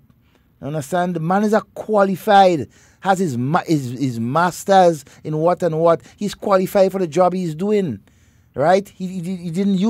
Nobody didn't send him there, right? He was appointed based on his qualification and his ability to lead and to do his job. And stop, linking him with a thing. Yes, he was a teacher. Yes, he was part of the union struggle. No, he is no more. He's in administration. He has to do his job, right? Whether he's in sympathy with you or not, that's on him. But don't come down on him as if he's somebody that you planted there and he has to do what you want him to do. No, that is not fair to him. It's not. It's not fair to him at all. And also, hey, good morning and welcome. Hello. Good morning. Hello. Yes, caller. Morning to you on the run. Good morning, my friend. I want Ray Roberts to have respect for my Prime Minister. And what I heard him say last week Sunday and NDC program had it. He had no respect. My goodness. He had no respect for Chester Humphrey. You say Chester Humphrey only talking garbage. Apparently he must have respect. Okay, thank you. All right, my brother. My friend. Well, let me say this. And, I could say it, because that's the thing that they hate about me being on Hard Talk. I was there. Ray Roberts, in all of the history of having a Labour representative in the Senate of Grenada, has been the worst performing, most waste of time, most disgustingly arrogant, egotistical, senseless individual that has ever represented the trade union movement in the history of the state of Grenada. And I say that with no apology. And I say that simply because if, like next week is the Senate and they're going to be discussing the budget and so, I would have been on the next side there and I could have basically told you what Ray was going to talk about. He was going and call the Prime Minister name about anywhere between 25 to 30 times in his presentation. And he would be responding to not the discussion that's taking place in the Senate. He'd be trying to discuss and respond to the Prime Minister and what the Prime Minister said in his budget presentation. Then he'd have talk about things like take the money and send them to make coffin and all these kind of things. That would have been his entire discussion, because it happened year 1, year 2, year 3. I was there for what, 5 budgets? And in the 5 budgets that I sat there in, the 5 times he came was that exact same formula. But it's a fact, but it's a fact, you know. In the last 30 or 35 years, right? We have labor representatives in the Senate. Well, there are only 3 of them anyways. Right? Ray Roberts was one, and he was the worst. Well, let me say this too. The worst. Out at that point in time, let's even forget in the Senate. Okay. I could point to Chester, Arlington, whatever the R stands for, Humphrey. I could point to him and I can say, okay, this is the individual that led the workers' strike, was arrested in front of the breweries. And so that he paid that price. He was arrested. Had that on the record. No, he was arrested there. This is an individual that pushed through all the amendments to the Labor Code and the Labor Act and so on, working along with the government, and got so much things for either if it's workers at the SGU, if it's workers at the breweries, or in Grenlec. Those agreements, those things were negotiated under his watch. So thousands of workers in Grenada could say that they have this because Chester, Arlington, Humphrey worked along with them and made sure that he looked after their best interests and that they got these benefits. So that somebody could be retiring from Grenlec now and know what they have to get in advance. Somebody could be retiring from Nowassa now and know what they're getting in advance. That people at the SGU, although there's some unresolved matters there, would know that, look, there are certain benefits that they have to get and certain work conditions that they work under and that sort of thing. And that was the doing of Chester Humphrey. Now, what Ray do? Let me hear what's Ray's track record of doing things for workers. Now, let's hear. He nothing. He want to talk down to Chester Humphrey. But let's hear his record of what did he ever do for workers? Zero. He used to go in Parliament and he didn't even talk about issues related to workers. He used to want to play that he's big. Because we saw what happened at the end of the day. He never came there to represent workers. He came there to represent the NDC, and that's what he ended up doing at the end of the day. My late friend, and I'll always remember him, Senator Jester Emmons, always used to ask him, which hat you wearing today? The union one or the NDC one? Which one you wearing today? Which one of the hats you have on today? Well, you had to ask him that because bring the news. Same color. Ants bring the news. But watch, when you look at Chester Humphrey's history in trade unionism, it's not just rooted in Grenada, you know. Caribbean-wise, Senator Chester Humphrey is responsible for piloting, numerous legislations, help make laws when it comes to the workers' movement in the entire Caribbean. But if I remember correctly, I think he was one of the only people ever to bring a bill, as a non-government member, to bring a bill and get it passed, you know. If I remember incorrectly, I think... And he has the support of everybody. My good friend who's always listening, and you may have even been around when that happened, let me know. My good friend who's always listening there, I believe that he may have done that. And got the support of both government and opposition. And that's the thing. So he wants to disrespect the Prime Minister. What has he ever done for the people of Grenada? What has he ever done for the people of Grenada? What have you, Ray, that's what I'm talking about. What have you ever done for the people of Grenada? You're talking down to the Prime Minister as if he's a nobody and that sort of thing. Well, he liked to treat Prime Ministers bad too, because look at what he did to Tillman. He was GIS head, you know. And look at the publicity. Look at the publicity NDC and Prime Minister Tillman Thomas got under his watch. That's why they lost. None. Anyway. Well, not just lost, but that's what he gets. Decimated. Anyway, we have a call on the line. Good morning and welcome. Morning. Good morning, my dear. Just quickly agree with you. I say I ain't calling the program for a while, you know. But I wanted to call this morning. What you said about Mr. Humphrey and being under his leadership as a union president, I have never one day heard him disrespect anybody. Exactly. We had our differences, we had our battles between us, but he never disrespected anybody. And anything that I, as a past member of the union, has gained, much of it was under his leadership. And of obviously it's not me alone. It's those who were there with me and those who coming up. Have a good day. All right, thank you very much. And I have to make that's one of the people that could say they Yeah. benefited. Let me hear somebody who benefited from Ray Union thing called now. Well, and but I must say, in all things, yes, Ray, you did represented Grenada well when it comes to table tennis. I must give you that. Yeah, wait, at least that is your thing. You don't have to talk when you're playing table tennis. So that's probably that's and you are very able table tennis player. Good morning and welcome. Yes, good morning, brethren. How are you? Quite Not fine. too bad. Okay, just quickly, because I'm not getting you clearly, but in terms of a private member's bill, Chester was the first and only person I could recall having done so. Yes. In the history of our parliament. I know you would, I know. There's one person I'm going to know is you. Thank you very much, my Thanks brother. again. So, see, history in the making. Gone one time. Yeah. Experience. What did Ray do? No, when people talking down to people and so on, what did he ever do? What did he do? He represented Grenada in table tennis competitions. No, and that is to be respected. Very much so. We would not disrespect that. At all. And I'm not saying that as a joke, That is serious business because he is, and he still is, an excellent table tennis player to be reckoned with. Me ain't going to play against him. No. Trust me.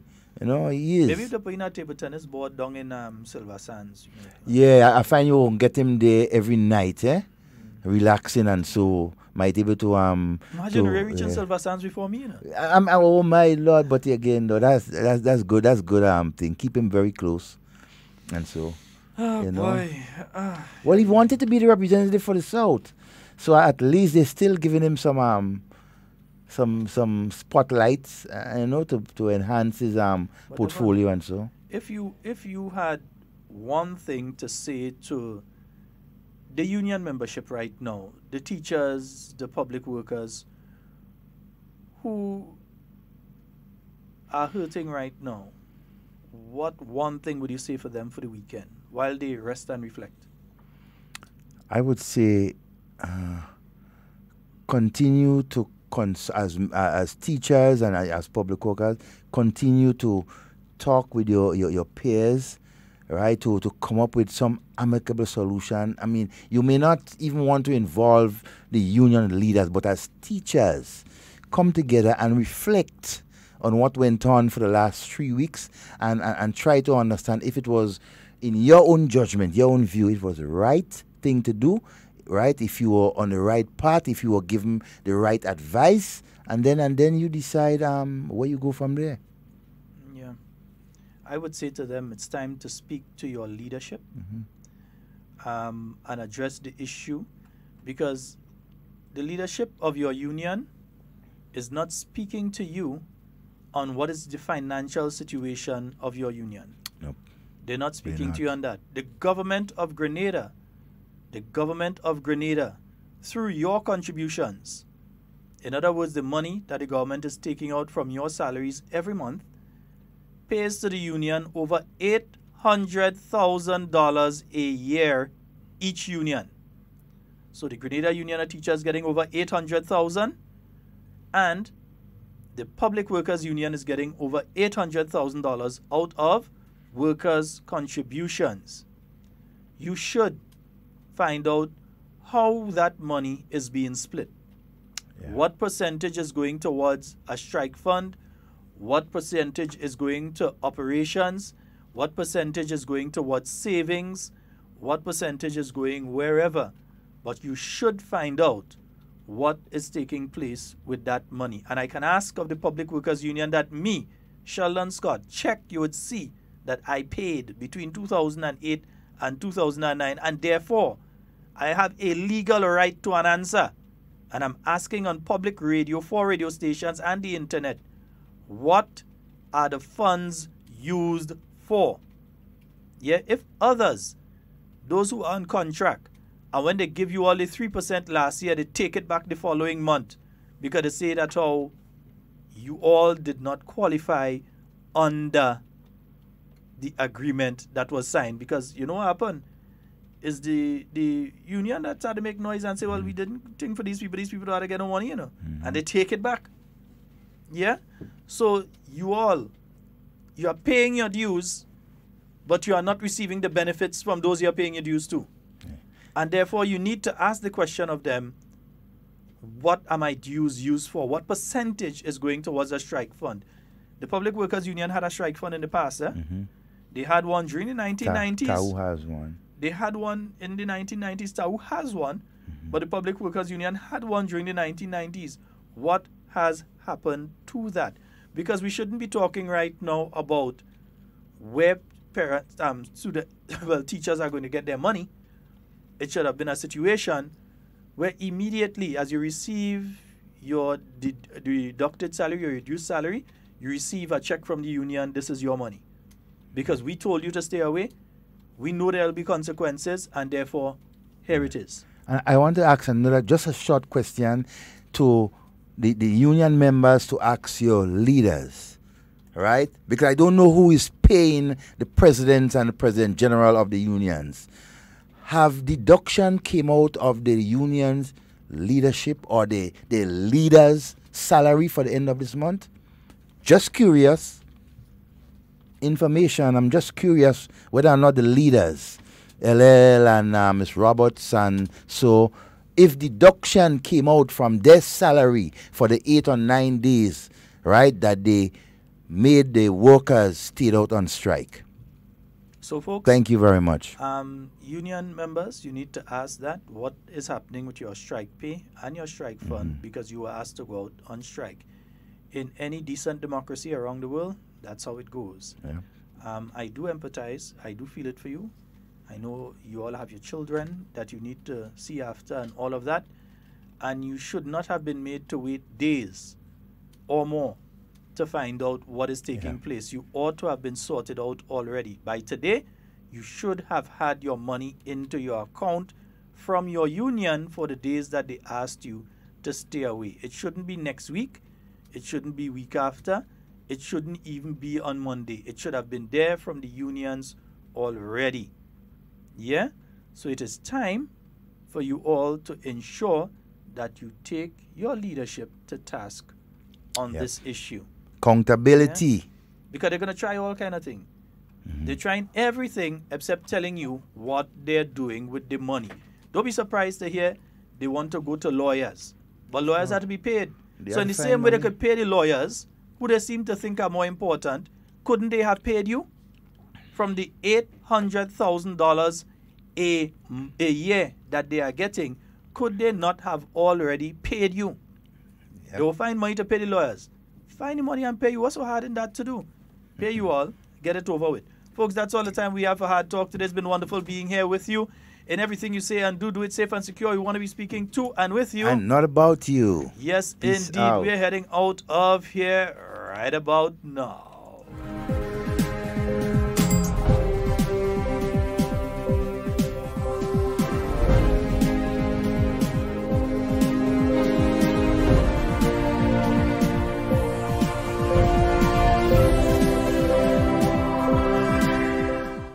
Ministry of Education working towards quick reimbursement process for teachers who experienced salary deductions in error. Details to this story and more in the National Report.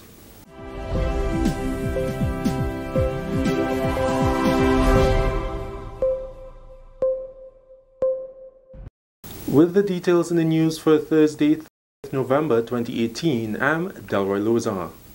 The Ministry of Education says it is working towards a quick verification and reimbursement process for teachers who reported for duty during the recent strike action surrounding the advanced payment of pension, but however experienced salary deductions.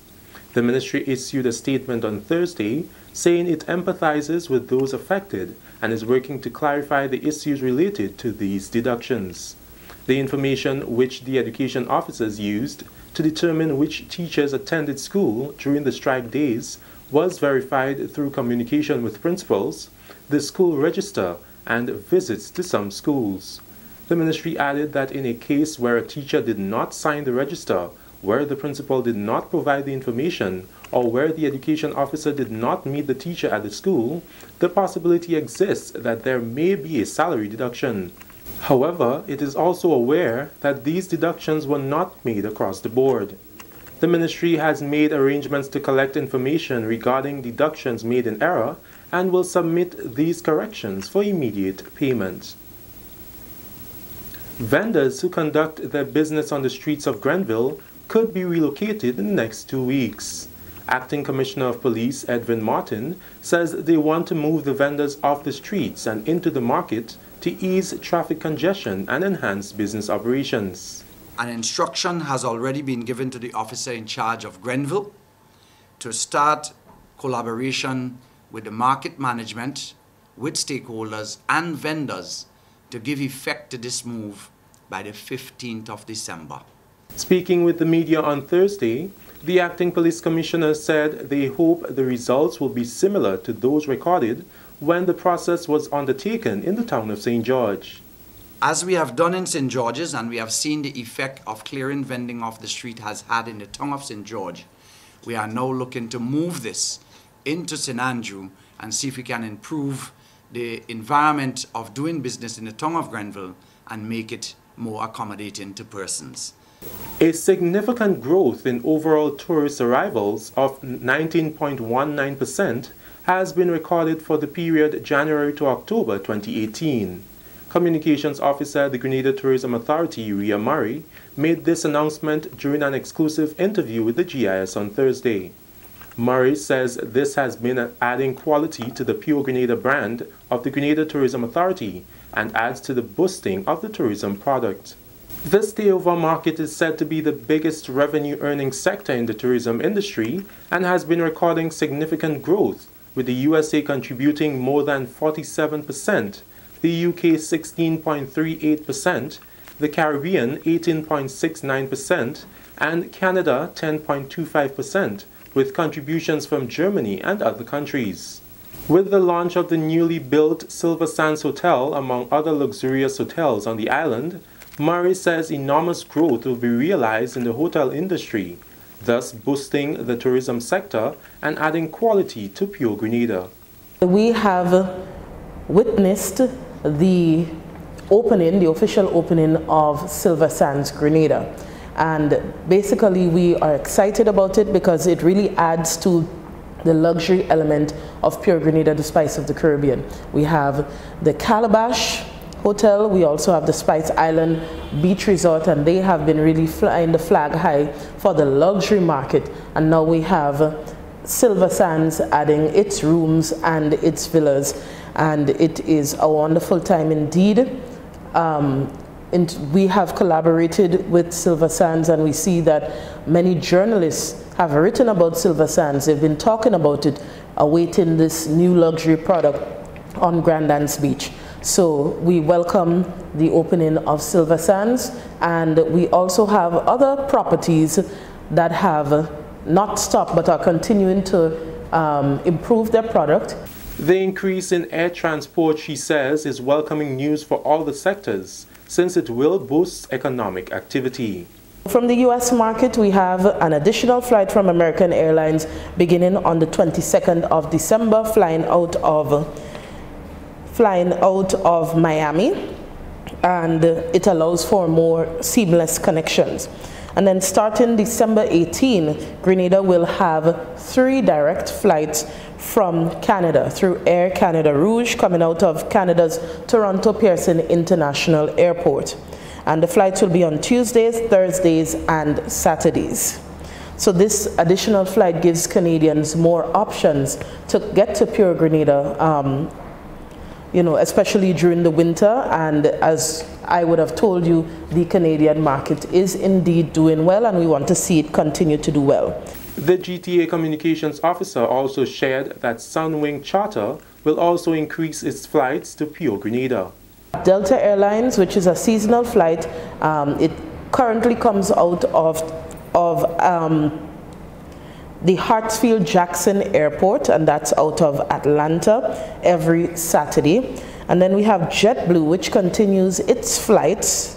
They have 5 weekly flights from the JFK International, and they will be offering their premium mint service from December the 1st.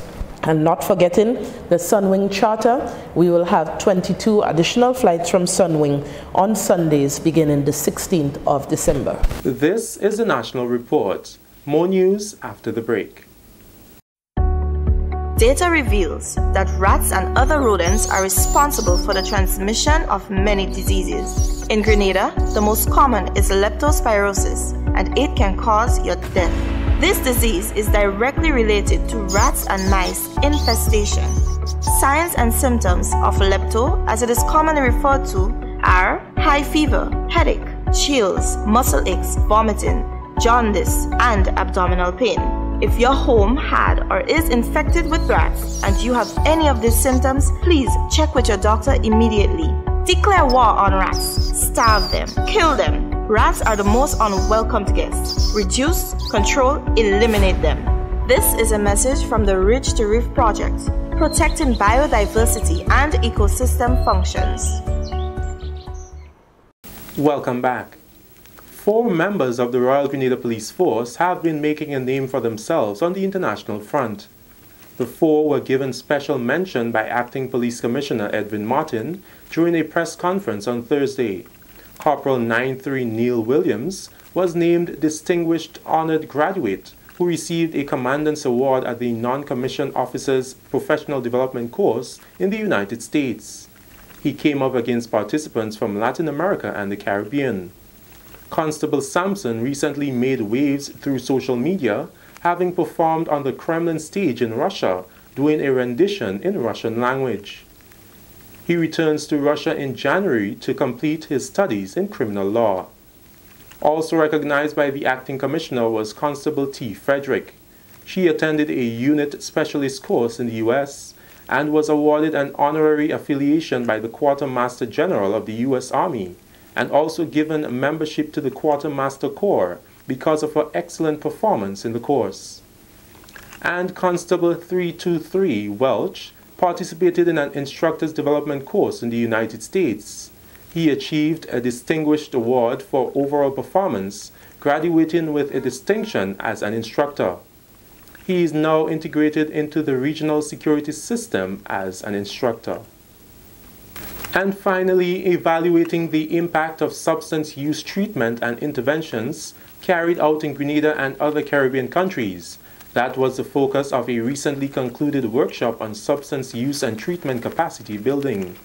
It was undertaken by the Drug Control Secretariat and the St. George's University. We get the details from Annette Moore. The treatment workshop is part of the Caribbean University Interdisciplinary and Integrated Drug Demand Reduction Project based at SGU. The participants are nurses and social workers, are people who work directly with addicts. And so this will help them to shape the treatment programs much better and to be able to provide appropriate services for the persons who require such. 25 stakeholders participated in the treatment workshop. Alexander says that his office will continually communicate with these persons to ensure that the best practices are used and to continue training. For this session, we're focused on working primarily with persons that are involved directly with the treatment of persons who use alcohol, marijuana, and so on, and to the point where they need to access treatment for those for use of those substances. The aim of the research project is to evaluate the impact and effectiveness of the substance use treatment and interventions carried out in Grenada and St. Vincent, and to build capacity for drug demand reduction through community outreach. Dr. Tonya Frame, assistant professor at SGU, leads the project in collaboration with the Drug Control Secretariat. What we hope to achieve is to at least impart some knowledge on different modalities of treatment and so on, to just guide their everyday practice. Amalera Marshall noted that the quality of facilities for the care and treatment of persons affected by substance abuse is of prime importance. Some of what we have to do when we think of scaling up services for this population at the preventive end or the treatment end is create enabling environments, policy environments, legal and policy environments, as well as places where people can work, places that are set up to be conducive to the kind of work they're hearing they ought to be doing. And that can get down to basics. Where do we do it? What should the facility look like? What kinds of services would we need to have to minimally provide an acceptable quality of treatment or an acceptable repertoire of interventions designed to prevent this condition or these conditions and promote health? I know there were some recent pronouncements by the Ministry of Health.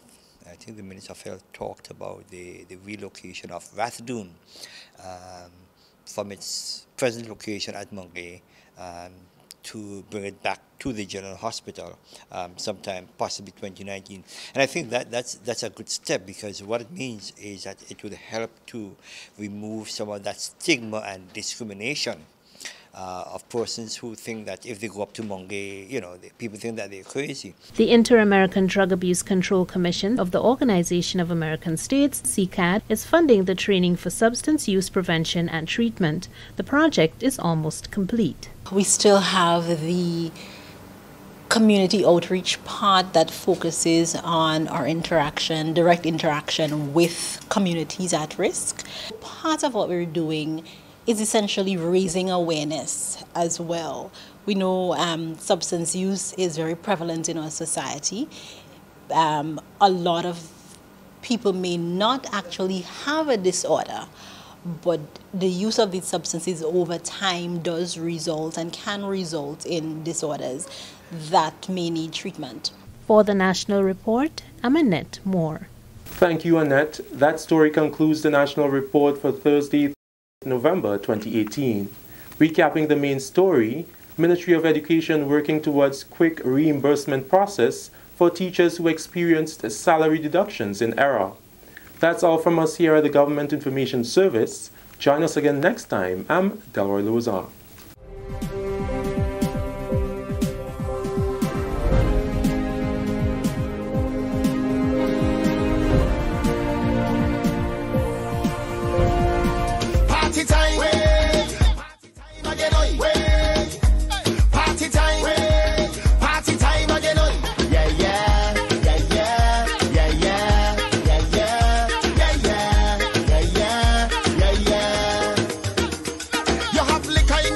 It up, party bad up, and this party we love, party we love, party we love, party we love, oh yeah.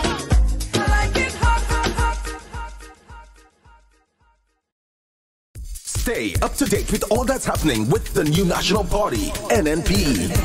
Send us a message via text or WhatsApp on 405-8683 with your name, email, and constituency. Stay in the know with NNP. Get updated.